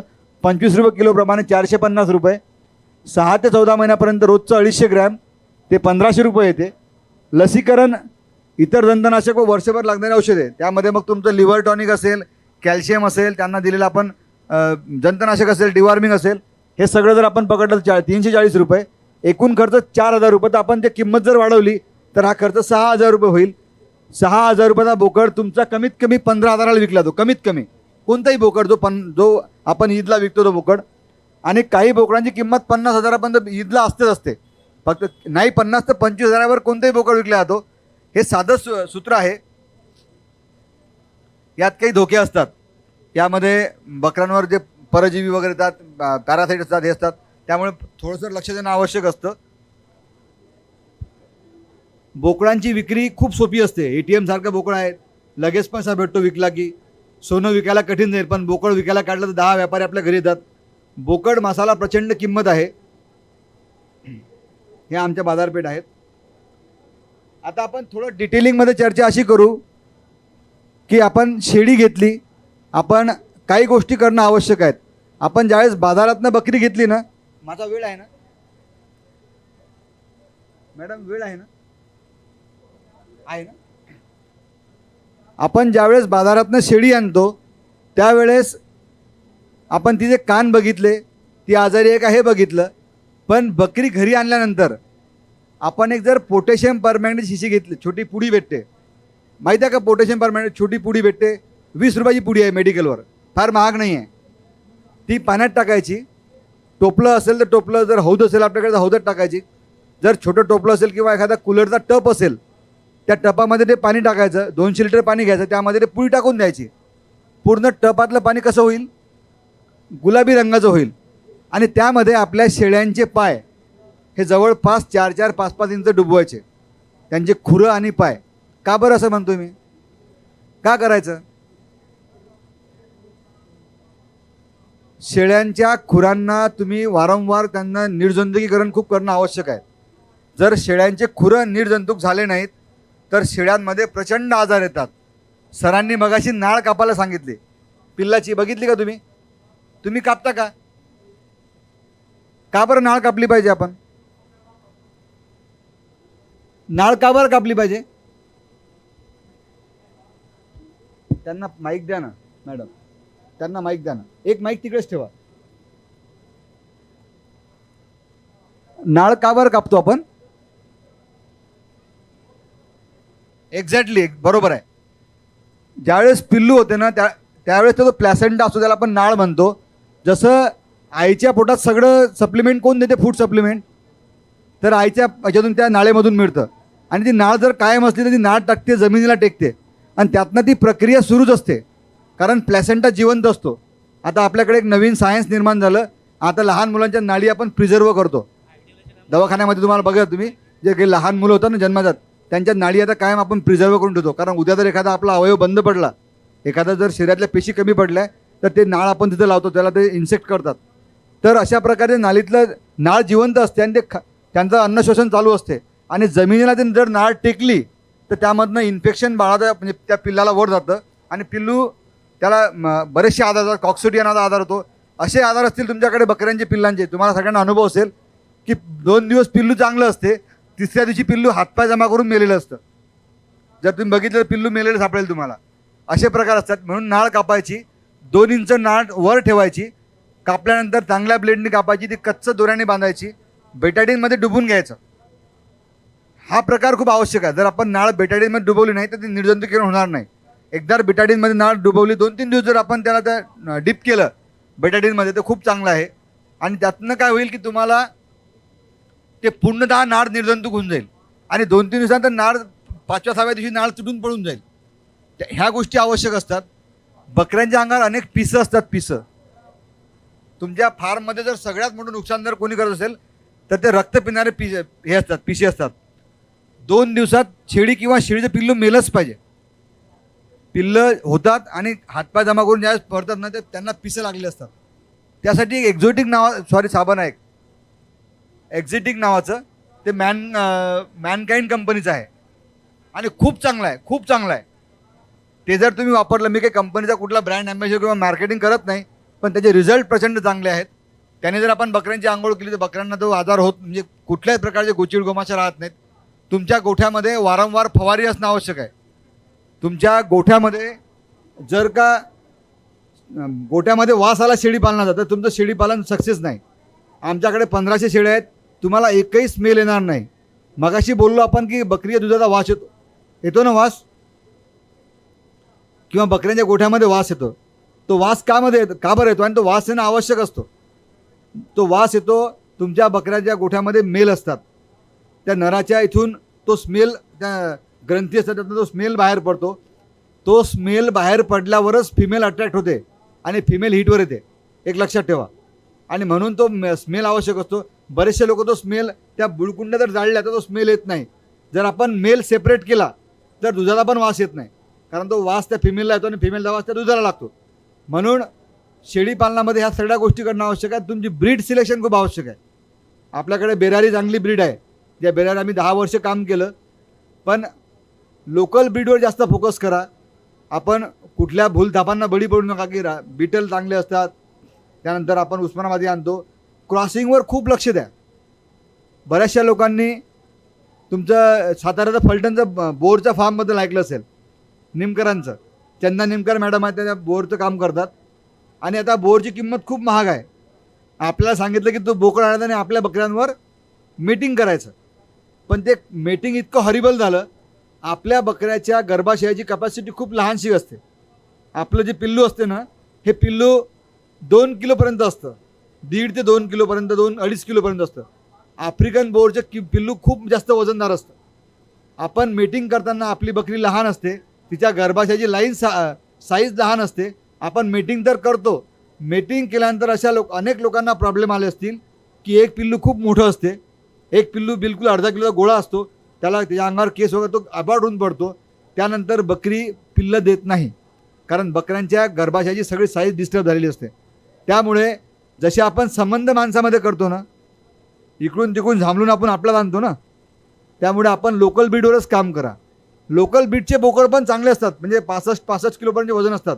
जर तुम्ही माझ्या गोठ्यावरचे बोकड बघितले ना तर तो खूप मोठा विषय आहे. म्हणजे आपण क्रॉसिंग शक्यतो टाळा. आणि उस्मानाबादीमध्ये काय झालं, 10 वर्ष झाले आम्ही उस्मानाबादीवर काम केलं. 10-15 वर्षा अगोदर या पूर्ण भागात म्हणजे शिरसाळा असेल, उस्मानाबादी असेल, नांदेड असेल, त्या भागामध्ये उस्मानी बकरी कशी असते दिसायला? उस्मानाबादी रंग कसा असतो? काळा असतो. आणि पंजाब बिटलचा कसा रंग असतो? उस्मानाबादीच्या बकरीचं वजन वाढावं म्हणून तिकडे उस्मानाबादमध्ये किंवा मराठवाड्यामध्ये पंजाब बिटल आणले गेले, त्यांचं क्रॉसिंग झालं. आता जे काही 10 वर्षापासून तुमच्या सगळ्यांच्या पदरात उस्मानाबादी पडतात ह्या उस्मानाबादी नाहीत. उस्मानाबादीच्या बकरीच्या डोळ्यात कधीच पांढरी लकीर येत नाही. ती कोणाची असते? बिटलची असते. आता उस्मानाबादी तोंड आणि नाक पण बघा तुम्ही, उस्मानाबादीचं नाक मिठ्ठूसारखं होऊन राहिलं. उस्मानाबादीचं नाक असं फसरतं असते आणि असं फ्लॅट असते. आता ते बेंड झालं, त्याला कर्व आला. त्यामुळे आपण क्रॉसिंगवर लक्ष देऊच नका. आपण आपल्या लोकल ब्रीडवर काम करा. लोकल ब्रीडची रेजिस्टन्स पॉवर चांगली असते. लोकल ब्रीड आपल्या भागात टिकते, तिला आपल्या सगळ्या चारा पाण्याचा अनुभव असतो. त्यामुळे आपण आपल्या बकऱ्यांवर काम करा. आणि शक्यतो शेळी पालनामध्ये हे व्हॉट्सअपवरचे यूट्यूबवरचे व्हिडिओ पाहून व्यवसाय करू नका. प्रॉपर ट्रेनिंग घ्या. मी ट्रेनिंगवर 3.5-4 लाख रुपये खर्च केले, पूर्ण भारत फिरलो, नंतर अदर कंट्रीमध्ये पण गेलो. पण जोपर्यंत आपण स्वतः अनुभव घेत नाही तोपर्यंत आपण शेळी पालनात सक्सेस होत नाही, कारण तो लेबर डिपेंडिंग जॉब नाही आहे. दुसरी गोष्ट अत्यंत महत्त्वाची, शेळी पालन करताना आपल्याला हजर राहावं लागतं. तुमच्याकडे जर 2 लेबर आहेत तर लेबर शेळ्या सांभाळूच शकत नाही. तुम्हाला सकाळ संध्याकाळ जर शेळी पालनाला वेळ देता येत नाही तर तुम्हाला हात जोडून विनंती आहे, हा व्यवसाय बदनामही करू नका आणि हा व्यवसाय म्हणजे तोट्यात पण आणू नका. कारण आपण काय करतो की आपण जात नाही, चक्रा मारत नाही. आपल्याकडे कुठली डायरी नसते, नोंद नसते.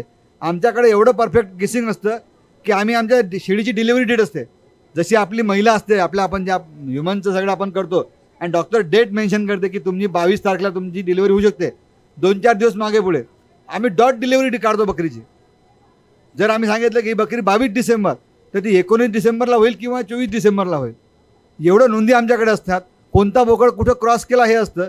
आमच्याकडे सगळे लिकेज येतात की शेळीवर खर्च किती होते, या शेळीची जर्मिनेशन म्हणजे प्रेग्नन्सी पॉवर कशी आहे, या शेळीचं उत्पादन क्षमता कशी आहे. ज्या शेळ्या 2-3 महिन्यानंतर पिल्लं देत नाहीत त्यांचं आम्ही लगेच विक्रीला काढतो. शेळ्यांवर फार प्रेम करू नका, कारण ज्या शेळ्या वारंवार आजारी पडतात, बोकड आजारी पडतात, बोकड्यांचे अंडकोश तुम्ही चेक केले मग त्यांनी सरांनी सांगितलं, पण आपण फार सगळं बोलत नाही, लगे आपण आपल्या पुढ्यातला काही देत नाही. बोकड जो मीटिंग करतो ना आपण, त्याचे दोन्ही अंडकोश डेव्हलप झालेले पाहिजे. हे सगळ्यात महत्त्वाची साईन आहे. आपण जो बोकड विकत घेतो ना त्याची छाती घेरदार असली पाहिजे. त्याचे जे अंडकोश असतात, दोन्ही अंडकोश अशा प्रकारचे असतात, ते वेल डेव्हलप पाहिजे. जर 2 अंडकोश डेव्हलप नसतील किंवा एकच त्यात अंडकोश असेल तर तो बोकड समोर कामात पडत नाही. त्यामुळे घेताना ह्या सगळ्या गोष्टी बघितल्या पाहिजे. तो बोकड खूप तापड असला पाहिजे. त्या बोकडाच्या अंगाचा वास तो त्याचे सगळं स्मेलिंग अंगात असलं पाहिजे. आपण काय करतो की एखादा हलका बोकड घेतो, घेताना बोकड 2-3 हजार रुपयानं महाग पडला चालेल, पण जो बोकड आपण मेटिंगचा घेतो ना तो खूप प्रॉपर घ्या. त्याला खाद्य प्रॉपर द्या, त्याचं लिव्हर टॉनिक मेंटेन करा महिन्याला, त्या बकऱ्यांचं लिव्हर टॉनिक मेंटेन करा. आपण जर ह्या गोष्टी करू शकलो तर आपला जॉब सक्सेस होत नाही. आणि शेळी पालनामध्ये भूलथापांना बळी नका पडू. म्हणजे आफ्रिकन बोर 5 लाखाला विकला गेला, टमका 10 लाखाला विकला गेला, असं काही होत नसतं. आणि इन बिटवीन तुमचं शेळी पालन करताना तुमच्या बकरीमध्ये जर एखादा चांद तारा वगैरे असेल तर मग ते लाखो रुपये भेटतात, पण ते रेअरली असतात. असं काही प्रयोग करून ते होत नसते, असं रेअरली होते. पण आपण जो व्यवसाय करतो तो प्रामुख्याने आणि प्रामाणिकपणे जर केला तर या व्यवसायामध्ये 5%, 10%, 50% नफा नाही आहे. या व्यवसायामध्ये 200% नफा आहे. आणि मी अत्यंत जबाबदारीने बोलतो. मी लेक्चरर होतो, 2-3 गव्हर्नमेंटचे जॉब सोडला आहे, नॅशनल प्लेयर आहे, आंतरराष्ट्रीय स्तराचे 25-30 गोल्ड मेडल मला आहेत. मी स्टील शेती करतो आणि प्रचंड सुखी आहे, कारण आपल्याला कोणतं शटर उघडावं लागत नाही. म्हणजे आमची गत तर अशी आहे की आता आपल्याला कोणी पुरी देत नाही शेतकऱ्याला, पण आमचं प्रोफाईल पाहिल्यानंतर लोक लगेच अप्रोच होतात. मला वाटते की शेळी पालनामध्ये तुमची इमानदारी असली, तुमचा प्रामाणिकपणा असला आणि आपण जर रोज नोंदी केल्या तर 100% सक्सेस व्यवसाय आहे. एक शेळी एका वर्षाला दुप्पट-तिप्पट नफा देतो. साधं गणित आहे. वर्षाला शेळी 14 महिन्यात बकरी 2 वेळा पिल्लं देते. तुम्ही मगाशी 8 महिने म्हटलं, पण बकरीचा वेताचा जो काळ असतो तो 6 महिन्याचा असतो. जर तुमची बकरी 8 महिने घेऊन आली तर बकरीमध्ये प्रॉब्लेम आहे. एक शिरोई जी बकरी आहे ती वर्षाला एकाच वेळा पिल्लू देऊ शकते. शिरोई सायकल डिस्टर्ब होते, त्यामुळे शिरोईपेक्षा आपण म्हणजे 1 वर्षाला पिल्लू देते, पण शिरोई पिल्लू मोठं असते आणि शिरोईचा प्रॉब्लेम थोडासा वेगळा येतो. आपण जर आपली लोकल ब्रीड घेतली तर लोकल ब्रीडचा गाभण काळ 5च महिन्याचा असतो. 5 महिन्यात बकरी पिल्लं देते. जर बार्बेरी घेतली तर ती 5 महिन्यात पिल्लं देऊन परत लागते. आपली बकरी 5 महिन्यात पिल्लं दिल्यानंतर 2 महिन्यांना लागते. त्यामुळे 14 महिने हा सगळ्यात मोठा वर्स्ट काळ आहे. 14 महिन्यात तुमच्या बकरीने 2 वेळा पिल्लं दिलेच गेले पाहिजे. मगाशी सरांनी सांगितलं, मी सरांना क्रॉस वगैरे करत नाही, कारण सर खूप मोठे संशोधक आहे. मी साधारण शेळी पालन करणारा माणूस आहे. पण 4 पिल्लावारी बकरी चुकूनही घेऊ नका. 3 पिल्लावाली घेऊ नका. ज्याच्या घरी बकरीने 3 पिल्लं दिले ना त्याचा एवढी पंचायत होते की तिला 4थ्या पिल्लाला दूध कसं पाजायचं, पिल्लं मेंटेन होत नाहीत. त्यामुळे 2 वाली सफिशियंट आहे. आणि कशाला जास्त आघात करता, 2 पिल्लं बस झाले ना. आता 2 पिल्लं, परत 2 पिल्लं, मग या 2 पिल्लांमधले पिल्लं मोठे होतात, ते परत लागतात. आणि बकरी तुमची जी पाठ असते ना, तिला पाठ म्हणता ना तुम्ही लहान बकरीला, ही पाठ 8 महिन्यानंतरच लागली पाहिजे. तिचं जे मीटिंग असते ना, तर त्या नवीन बकरीचं मीटिंग शक्यतो 8 महिन्यानंतरच मीटिंग झालं पाहिजे.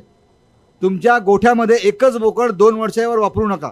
जो बोकड आपल्या फिमेलवर मेट झाला, त्या पिल्लाला जर त्या बकरीमधून झालेल्या फिमेलला जर तो बोकड परत मेट झाला तर हेरिडिटरी प्रॉब्लेम असतात. त्यामुळे ते पिल्लं चांगले होत नाहीत, वजन वाढत नाही आणि प्रचंड डिसीज होतात. ह्या सगळ्या लहान लहान गोष्टीचा अभ्यास करून शेळी पालन करा. प्रॉपर व्यक्तीकडनं शेळ्या घ्या.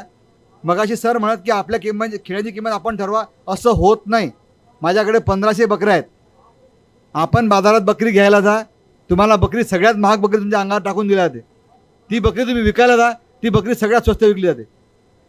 लॉजिक असं असतं, शक्यतोवर जर आपलं शॉप असेल तर मटणाचा व्यवसाय करा. पॉसिबल नसेल तर व्यापारी घरी बोलवा आणि आपले रेट फिक्स करा. आपण रेटामध्ये निगोशिएशन करू नका. आणि शेळ्या विकल्या जातात. आम्ही काय केलं की आम्ही आमच्या भागात गोट फार्म सुरू नाही केले. आम्ही अगोदर एक यंत्रणा उभी केली.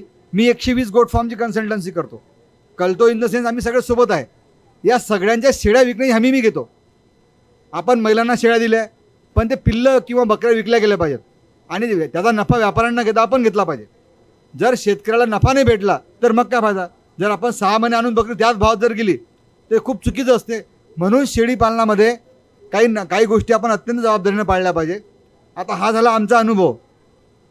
तुम्हाला यात काय समस्या आहेत, कारण आम्ही सांगत बसू, दिवसभर सांगत बसू, पण तुम्हाला जर शेळी पालन करताना काही प्रमुख समस्या आल्या असतील, आपण त्यावर डिस्कशन जर केलं तर मला वाटतं ते जास्त बरं राहील. यावर जर तुमच्या काही समस्या असल्या तर तुम्ही मला विचारावं.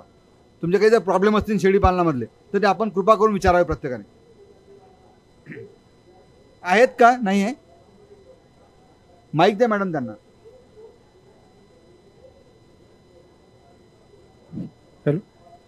सर, बकरीचं पिल्लू झाल्यानंतर 2 दिवस दूध पिते, थोडं खेळत राहते, तिसऱ्या दिवशी डायरेक्ट ते. सर तुमचा आवाज नाही येत. हॅलो. हां बोला. सर, बकरीनं पिल्ल्याचा जन्म झाल्यानंतर 2 दिवस पिल्लू दूध पिते हां. आणि तिसऱ्या दिवशी पूर्ण ते गलंग होत चाललं. काय होतं? दूध पितच नाही, पूर्ण हातपाय ढिले पडले त्याचे. बरं. काय प्रॉब्लेम होऊ शकतो? एक तर कॉक्सोडिया नावाचा आजार पिल्लांना असतो, तो हेरिडिटरीमधून आलेला असतो. बकऱ्यांचं वॅक्सिनेशन प्रॉपर झालेलं नसल्यामुळे ती आईच इन्फेक्टेड असते. आईचं इन्फेक्शन तिथं सप्लिमेंटरी त्या प्लॅसेंटामधून जातं, म्हणून पिल्लू आजारी पडते. किंवा त्या पिल्लाला दूध पचत नाही. अशा वेळेस आपल्याकडे एक सोरा असला पाहिजे, सोरा छोटासा, आणि छोटंसं तेल आपलं. आपण जर त्याला सोरा दिला खायला, तुम्ही त्या पिल्लाचं पोट दाबून बघा. तुमचे जे पिल्लू मेले ना, किंवा एखाद्या पिल्लाचं तुम्ही PM करून बघा, आवश्यक करा. त्या पिल्लाच्या पोटात गाठी झालेल्या असतात. गाठीमुळे पिल्लांना दुधाचं पचन होत नाही. त्यामुळे दूध पाजताना खूप कमी पाजा, हायजीन करून पाजा. आपल्याकडे एक पद्धत असते की आपण लगेच दूध भरपूर पाजतो, तर कमी प्रमाणात पाजा. 250 ml वर दूध पाजू नका. पण असं जर असेल तर तुम्ही एखाद्या पिल्लाचं पहिलं PM करा. तुम्हाला त्यातनं काय त्यात रिपोर्ट ते बघा. नाहीतर तुमच्या पिल्लाला त्या पिल्लाच्या केस बघा, केसांमध्ये पिसं झालेले असतात. त्या पिसांमुळे पिल्लू 1 दिवसात मरते, 2 दिवसात होत्या, 1 दिवसातच मरते पिल्लू. असे आजार असू शकतात, भरपूर आजार होतात. तर उपाय यासाठी कुठला? हां. समजा पिल्लू जर जिवंत असेल हां, तर उपाय कुठला करायचा? त्याला तुम्ही एकदा स्वच्छ धुवून घ्या. अगोदर त्याला सेपरेट करा, धुवून घ्या. त्याला दूध पाजताना आईचे दूध म्हणजे शक्य असेल पिणं तर ठीक, नाही तर तिला इंजेक्शनने दूध पाजा किंवा निपल्स घेऊन आपले दूध बरोबर असताना त्यांनी पाजा. आणि पिल्लाला सेपरेट ठेवा, शक्यतो स्वच्छ ठेवा. पिल्लू एकदा काय मातीत इन्फेक्टेड झालं तरी पिल्लू प्रचंड झालं आणि नंतर त्याला 2-4 दिवसानंतर थोडंसं डिवॉर्मर पाजा, थोडंसं. कारण बकरीला आपण डिवॉर्मिंग करत नाही म्हणून ते बकरीचं सुद्धा लिव्हर त्या इन्फेक्शन झालं आणि ते दंत त्या बकरीला ट्रान्सफर होतात. तो प्रॉब्लेम होऊ शकतो. आता हे प्रॉब्लेम जनरल मी आता 3 दिवस ट्रीटमेंट चालू आहे त्याची. हा. पिल्लू जिवंत आहे. हां, त्याला मी लेक्झिन पावडर प्लस व्हायम्युरॉल व्हायमिनल बिलकुल पाजू नका. व्हायमिनल म्हणजे ते बकऱ्या कोंबड्यांसाठी आपण टाकतो शक्यतो. आणि लेक्झिन पावडर त्याला बुस्टअप येतं एनर्जी. त्यापेक्षा त्या लेक्झिन पावडरपेक्षा आपण साधं त्याला ग्लुकोज चढवा आणि एकदम कमी प्रमाणात म्हणजे अर्धा ml त्याला ब्रुटॉन द्या किंवा एखादं लिव्हर टॉनिक द्या. शक्यच असेल तर त्याला कुठलं बुस्टअप डोज आहे, न्यूरोकॉइन चालू आहे. न्यूरोकॉइन देऊन आले का? चालेल, ते रेड कलरचं चालेल.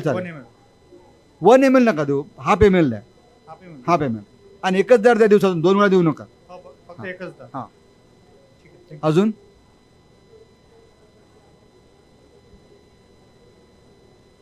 पॅरालिसिस ना, बकऱ्यांचं तुम्ही बघितलं का? तुमची शिडी नेमकी कशी झाली पॅरालाइज? मागच्या आठवड्यामध्ये संडेलाच ती अचानक चालता चालता, गाभण बकरी आहे, हां. चालता चालता थोडीशी नाली होती. मी बकऱ्या स्वतः चारतो ना, त्याच्यामुळे ती नाली होऊन अशी पडली. पण ते सॅटर्डेला चढली, संडेला पण चरायला गेली, तर संडेला वापस आल्यानंतर तिच्यानं उठणंच होत नव्हतं. तर मी डॉक्टरांना बोलवलं. डॉक्टरांनी इंजेक्शन आणि व्हिटॅमिनचे इंजेक्शन वगैरे लावले. पण त्यांनी सांगितलं की हिला आता थंडीच्या मुळं पॅरालिसिस होत आहे, हा रोग हिवाळ्यात होतोय म्हणून. आता माझं ट्रीटमेंट चालूच आहे. पण आता ती म्हणजे चालणं तिच्यानं अशक्य होत आहे. डॉक्टर कोण होते? वेटरनरीचे डॉक्टर होते, सरकारी हॉस्पिटल. डिप्लोमा आहे का डिग्री होल्डर आहे? मी ते बघितले नाही सर. तरी पण आपण उपाय सांगा त्याच्यावर. फक्त हे रेकॉर्ड नका करू. डिप्लोमा डिग्री वगैरे चांगलं वाटत नाही. तुमचा माहिती आहे का अर्धा पैसा कुठं खर्च होतो? तुमच्या गोठ्यामध्ये जर 50 बकऱ्या असल्या ना, तर तुम्ही डॉक्टर आणता बाहेरचा. तुम्ही काही गोष्टी शिकल्या पाहिजे, खूप आवश्यक आहे शिकणं. आपण गोठ्यात डॉक्टर आणल्यानंतर काय होतं की आपला जो डॉक्टर असतो ना, हा 2-3 गोष्टी वापरतात. एक अँटीबायोटिक असतं जेंटामायसिन नावाचं, एक झीट नावाचं इंजेक्शन असते झीट, जे अँटी एलर्जिक असते. ते अगोदर इंजेक्ट करतात, नंतर पॅरासिटामॉल किंवा तो कंटेंट असणारा इंजेक्ट करतात. हा विषय तुम्हाला यासाठी सांगतो की आपण आपल्या शेळ्यांच्या संदर्भात प्रॉपर ट्रीटमेंट करणं आवश्यक असते. बऱ्याचशा लोकांचं संशोधन शेळ्यांवर चालू आहे. मोठे मोठे लोक संशोधन करत आहेत. प्रॉब्लेम असा येतो की डिप्लोमाधारक जे काही लोक असतात ते मनानं काही आधार निर्माण करतात. त्यांचं ते चालू करतात आणि एका बकरीला 100-200 रुपये खर्च करून मोकळे जातात. आपल्या जर 10 बकऱ्या बिमार असल्या तर रोजचे किती चालले आपले? 2000 रुपये. आपण शेळ्यांच्या आजारावर काही औषधी स्वतः लिहून घेतल्या पाहिजे. स्वतः एक चार्ट केला पाहिजे. आपण इंजेक्ट करणं शिकलं पाहिजे. माझ्याकडे 1200-1500 बकऱ्या आहेत. आम्ही एकही व्हॅक्सिनेशन कोणाकडनं करून घेत नाही. मी वेटरनरी नाही आहे, पण मी बकऱ्यांचं कॅमेऱ्याच्या समोर सांगतो. आम्ही सिझरिंगपासून काम करतो, म्हणजे सरांकडनं आम्ही गाईड करून ते पण करतो. आम्ही फ्रॅक्चर घरी करतो, त्यांच्या सगळ्या वाउंड्स रिपेरिंग घरी करतो. त्यांचे सगळे इंजेक्शन म्हणजे 3 प्रकारचे इंजेक्शन बकऱ्यांमध्ये असतात. एक मस्क्युलर, एक इंट्रामस्क्युलर आणि एक व्हेन. एक मस्क्युलर, तेच आपलं इंट्रामस्क्युलर, आणि एक सबकट आणि व्हेनमध्ये. एक जे इंट्रामस्क्युलर असते ते आपल्या मासेत कुठेही कोचायचं, म्हणजे मांडीमध्ये वगैरे कुठंतरी. दुसरं असतं सबकट, जे आपल्या चांबडीच्या आणि मासायामध्ये असतं, ते टोचायचं. आणि एक व्हेनमध्ये, जे आपल्या ब्लड व्हेन काम करतात त्यामध्ये इंजेक्ट करायचं. हे तुम्ही अगोदर शिकून घ्या सगळेजण. काही त्याला फार काळ लागत नाही. जर तुम्हाला शेळीपालन इमानदारी इतबारे करायचं असेल, तुमचे जे लूप होल्स आहेत ना शेळीपालनातले, तुमचा खर्च कुठं होतो तर इथं होतो. तुम्हाला जो आजार सांगितला की पॅरालिसिस वगैरे आहे, त्या बकरीला प्रचंड मार आहे. आपण जर पडलो ना तर आपला तो अवयव काही दिवस काम करत नाही. तुम्ही काय करा, एक हॉट बॅग घेऊन या. आपण जे पिशवी असते ना, रबराची पिशवी, त्यामध्ये गरम पाणी टाका, त्या बकरीला शेका, तिला हळद लावा, तिला आपलं जे बकऱ्यांचं सुद्धा बाम भेटतं, जसं आपल्या ढोरांमध्ये माणसांमध्ये असते ना झेंडूबाम, अशी एक झेंडूबाम बकऱ्यांमध्ये पण असेल निघालेली, ती तिला लावा. तिला प्रॉपर ती ट्रीटमेंट घ्या. तिला कॅल्शियम कमी पडलं, एक लक्षात ठेवा. त्यामुळे कॅल्शियमचे 2 प्रकार आहेत. तुम्हाला इंजेक्टेबल कॅल्शियम भेटतं, ते तुम्ही इंजेक्ट करून तिला देऊ शकता. किंवा मग तिला आपण बाहेरचं कॅल्शियम गुलाबी रंगाचं असतं, ते तिला रोजचं 10 ml तिला सकाळ संध्याकाळ पाजा. प्रेग्नंट असेल तर एकच 10 ml पाजा, नसेल तर मग 2 वेळा पाजा. पण शक्यतो 10 ml मध्ये काम होईल. तिला ब्रुटॉन पण द्या. सगळ्यात पहिले तिचं डिवॉर्मिंग झालेलं आहे की ते बघा. शेळी गाभण आहे ना सर, डिवॉर्मिंग अगोदर केलेलं आहे का? डिवॉर्मिंग केलेलं आहे. काय दिलं होतं? ऑगस्ट मध्ये मी तिचं डिवॉर्मिंग केलेलं काय आहे. दिलं होतं? अल्बेंडाझोल म्हणून जे कंटेन येते ना एक, हा, ते दिलं होतं. नक्की. नक्की हो सर. सर बर, ETV दिलं तिला? नाही सर, वॅक्सिनेशनचा तुम्ही चार्ट दिला, हा. पण त्याच्यामध्ये ते सांगत नाही की कोणत्या महिन्यामध्ये, हिवाळ्यामध्ये कोणतं करायचं, पावसाळ्याच्या कोणतं करायचं. तिला ETV दिलं का? नाही सर. ETV ही आंतरविषारामुळे झालेला आजार असतो आणि आंतरविषार म्हणजे जे आपण बाहेर चराईसाठी शेळ्या पाठवतो. मी तुमचं कारण सांगतो तुम्हाला काय असेल तर किती कारणं असतात शेळ्यांना अशा आजाराचे. ETVमुळे तुमची सगळी इंटरनल सिस्टम डिस्टर्ब होते, त्यांचे रुमेन्स. आणि बकरीला 4 पोटं असतात. बकरीला 4 असतात पोट. किती असतात? 1 2 3 4. चौथ्या टप्प्यात येईपर्यंत जर चांगलं आलं तर बकरी खाते, बाकीचं रवान करून फेकते. ETV न दिल्यामुळे काय होतं, इंट्रोटॉक्सिन वॅक्सिन ज्याला आंतरविषार म्हणतात, विविध प्रकारचे तिला पोटामध्ये 10 निर्माण होतात. बकरी पडल्यानंतर ती उठत नाही. मार लागल्यामुळे उठत नसेल तुमची बकरी, तिचं कॅल्शियमही त्याच वेळेस डाऊन झालं असेल किंवा तिचं प्रॉपर वॅक्सिन झालं नसेल, असे मल्टिपल रिझन त्यामागे असतात. म्हणून तुम्ही बकरीला पॅरलाइज झाली म्हणून तिला डिफाईन करू नका आणि डॉक्टरांना सांगा की सर असं नसते. बकरी लगेच पॅरलाइज वगैरे होत नाही. आणि जे आपल्याला असते ना, हात गेला आणि पाय गेला, असं बकऱ्यांमध्ये नसते. एक लक्षात ठेवा, आपलं लक्ष खूप कमी असतं. म्हणून काही गोष्टी तुम्ही चार्ट मेंटेन करा की नेमके हे आजार कॉमन जे डिसीज असतात ना, ताप येणं, त्यासाठी तुम्ही कॉमन मेडिसिन वापरा ना. तुम्ही कॉमन ते आपणच वापरा. काही इंजेक्टेबल नसतील तर नॉन इंजेक्टेबल घ्या. सायरप भेटतात पॅरासिटामॉलचे, त्यांच्या गोळ्या भेटतात. काही गोळ्या अँटीबायोटिक असतात, त्या द्या ना तुम्ही. त्यांचं तुम्ही रुमेन चांगलं होण्यासाठी काही गोळ्या असतात त्या द्या. पण ती पॅरालाइज झालेली नाही हे 100%. आणखी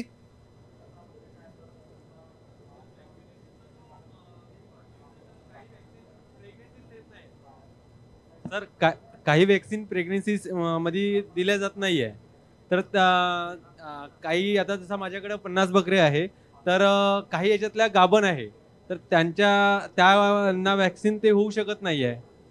तर मग पूर्ण जणाला जर एकावेळी वॅक्सिन करायची असेल तर ते कोण्या म्हणजे काही त्याचे आहे का बा सांगायचं झालं तर जे आता वॅक्सिन PPR करायचं आहे मला, तर 1-2 बकऱ्या त्यातल्या गाभण राहून जाते. हां, बरोबर आहे. हो. तर त्यांना आपण करू शकत नाही PPR प्रेग्नेन्सी. प्रश्न काय आहे? प्रश्न असा आहे सर का वॅक्सिनेशन करायचं ठीक आहे, पण एका वेळी पूर्ण लॉट असा येत नाही. म्हणजे 50 शेळ्या तर 50 शेळ्यांना एका वेळी होऊ शकत नाही. आता गव्हर्नमेंटची एक सरळ साईन असते त्या इंजेक्शनवर, हो जे आपण आणतो ना, हो PPR असेल, ETV असेल, FMD असेल, ETV+TT असेल हो किंवा मग गोटपॉक्स असेल, हो is totally safe for pregnant Yes. हो प्रेग्नन्सी. हो पण काय असतं, पोस्ट प्रेग्नंट ज्या एकदम अर्ली प्रेग्नंट असतात, हा. त्या ज्या लगेच डिलिव्हर्ड होतात, हो 2 दिवसाच्या 4 दिवसाच्या, अशा शेळ्यांना इंजेक्ट करू नका.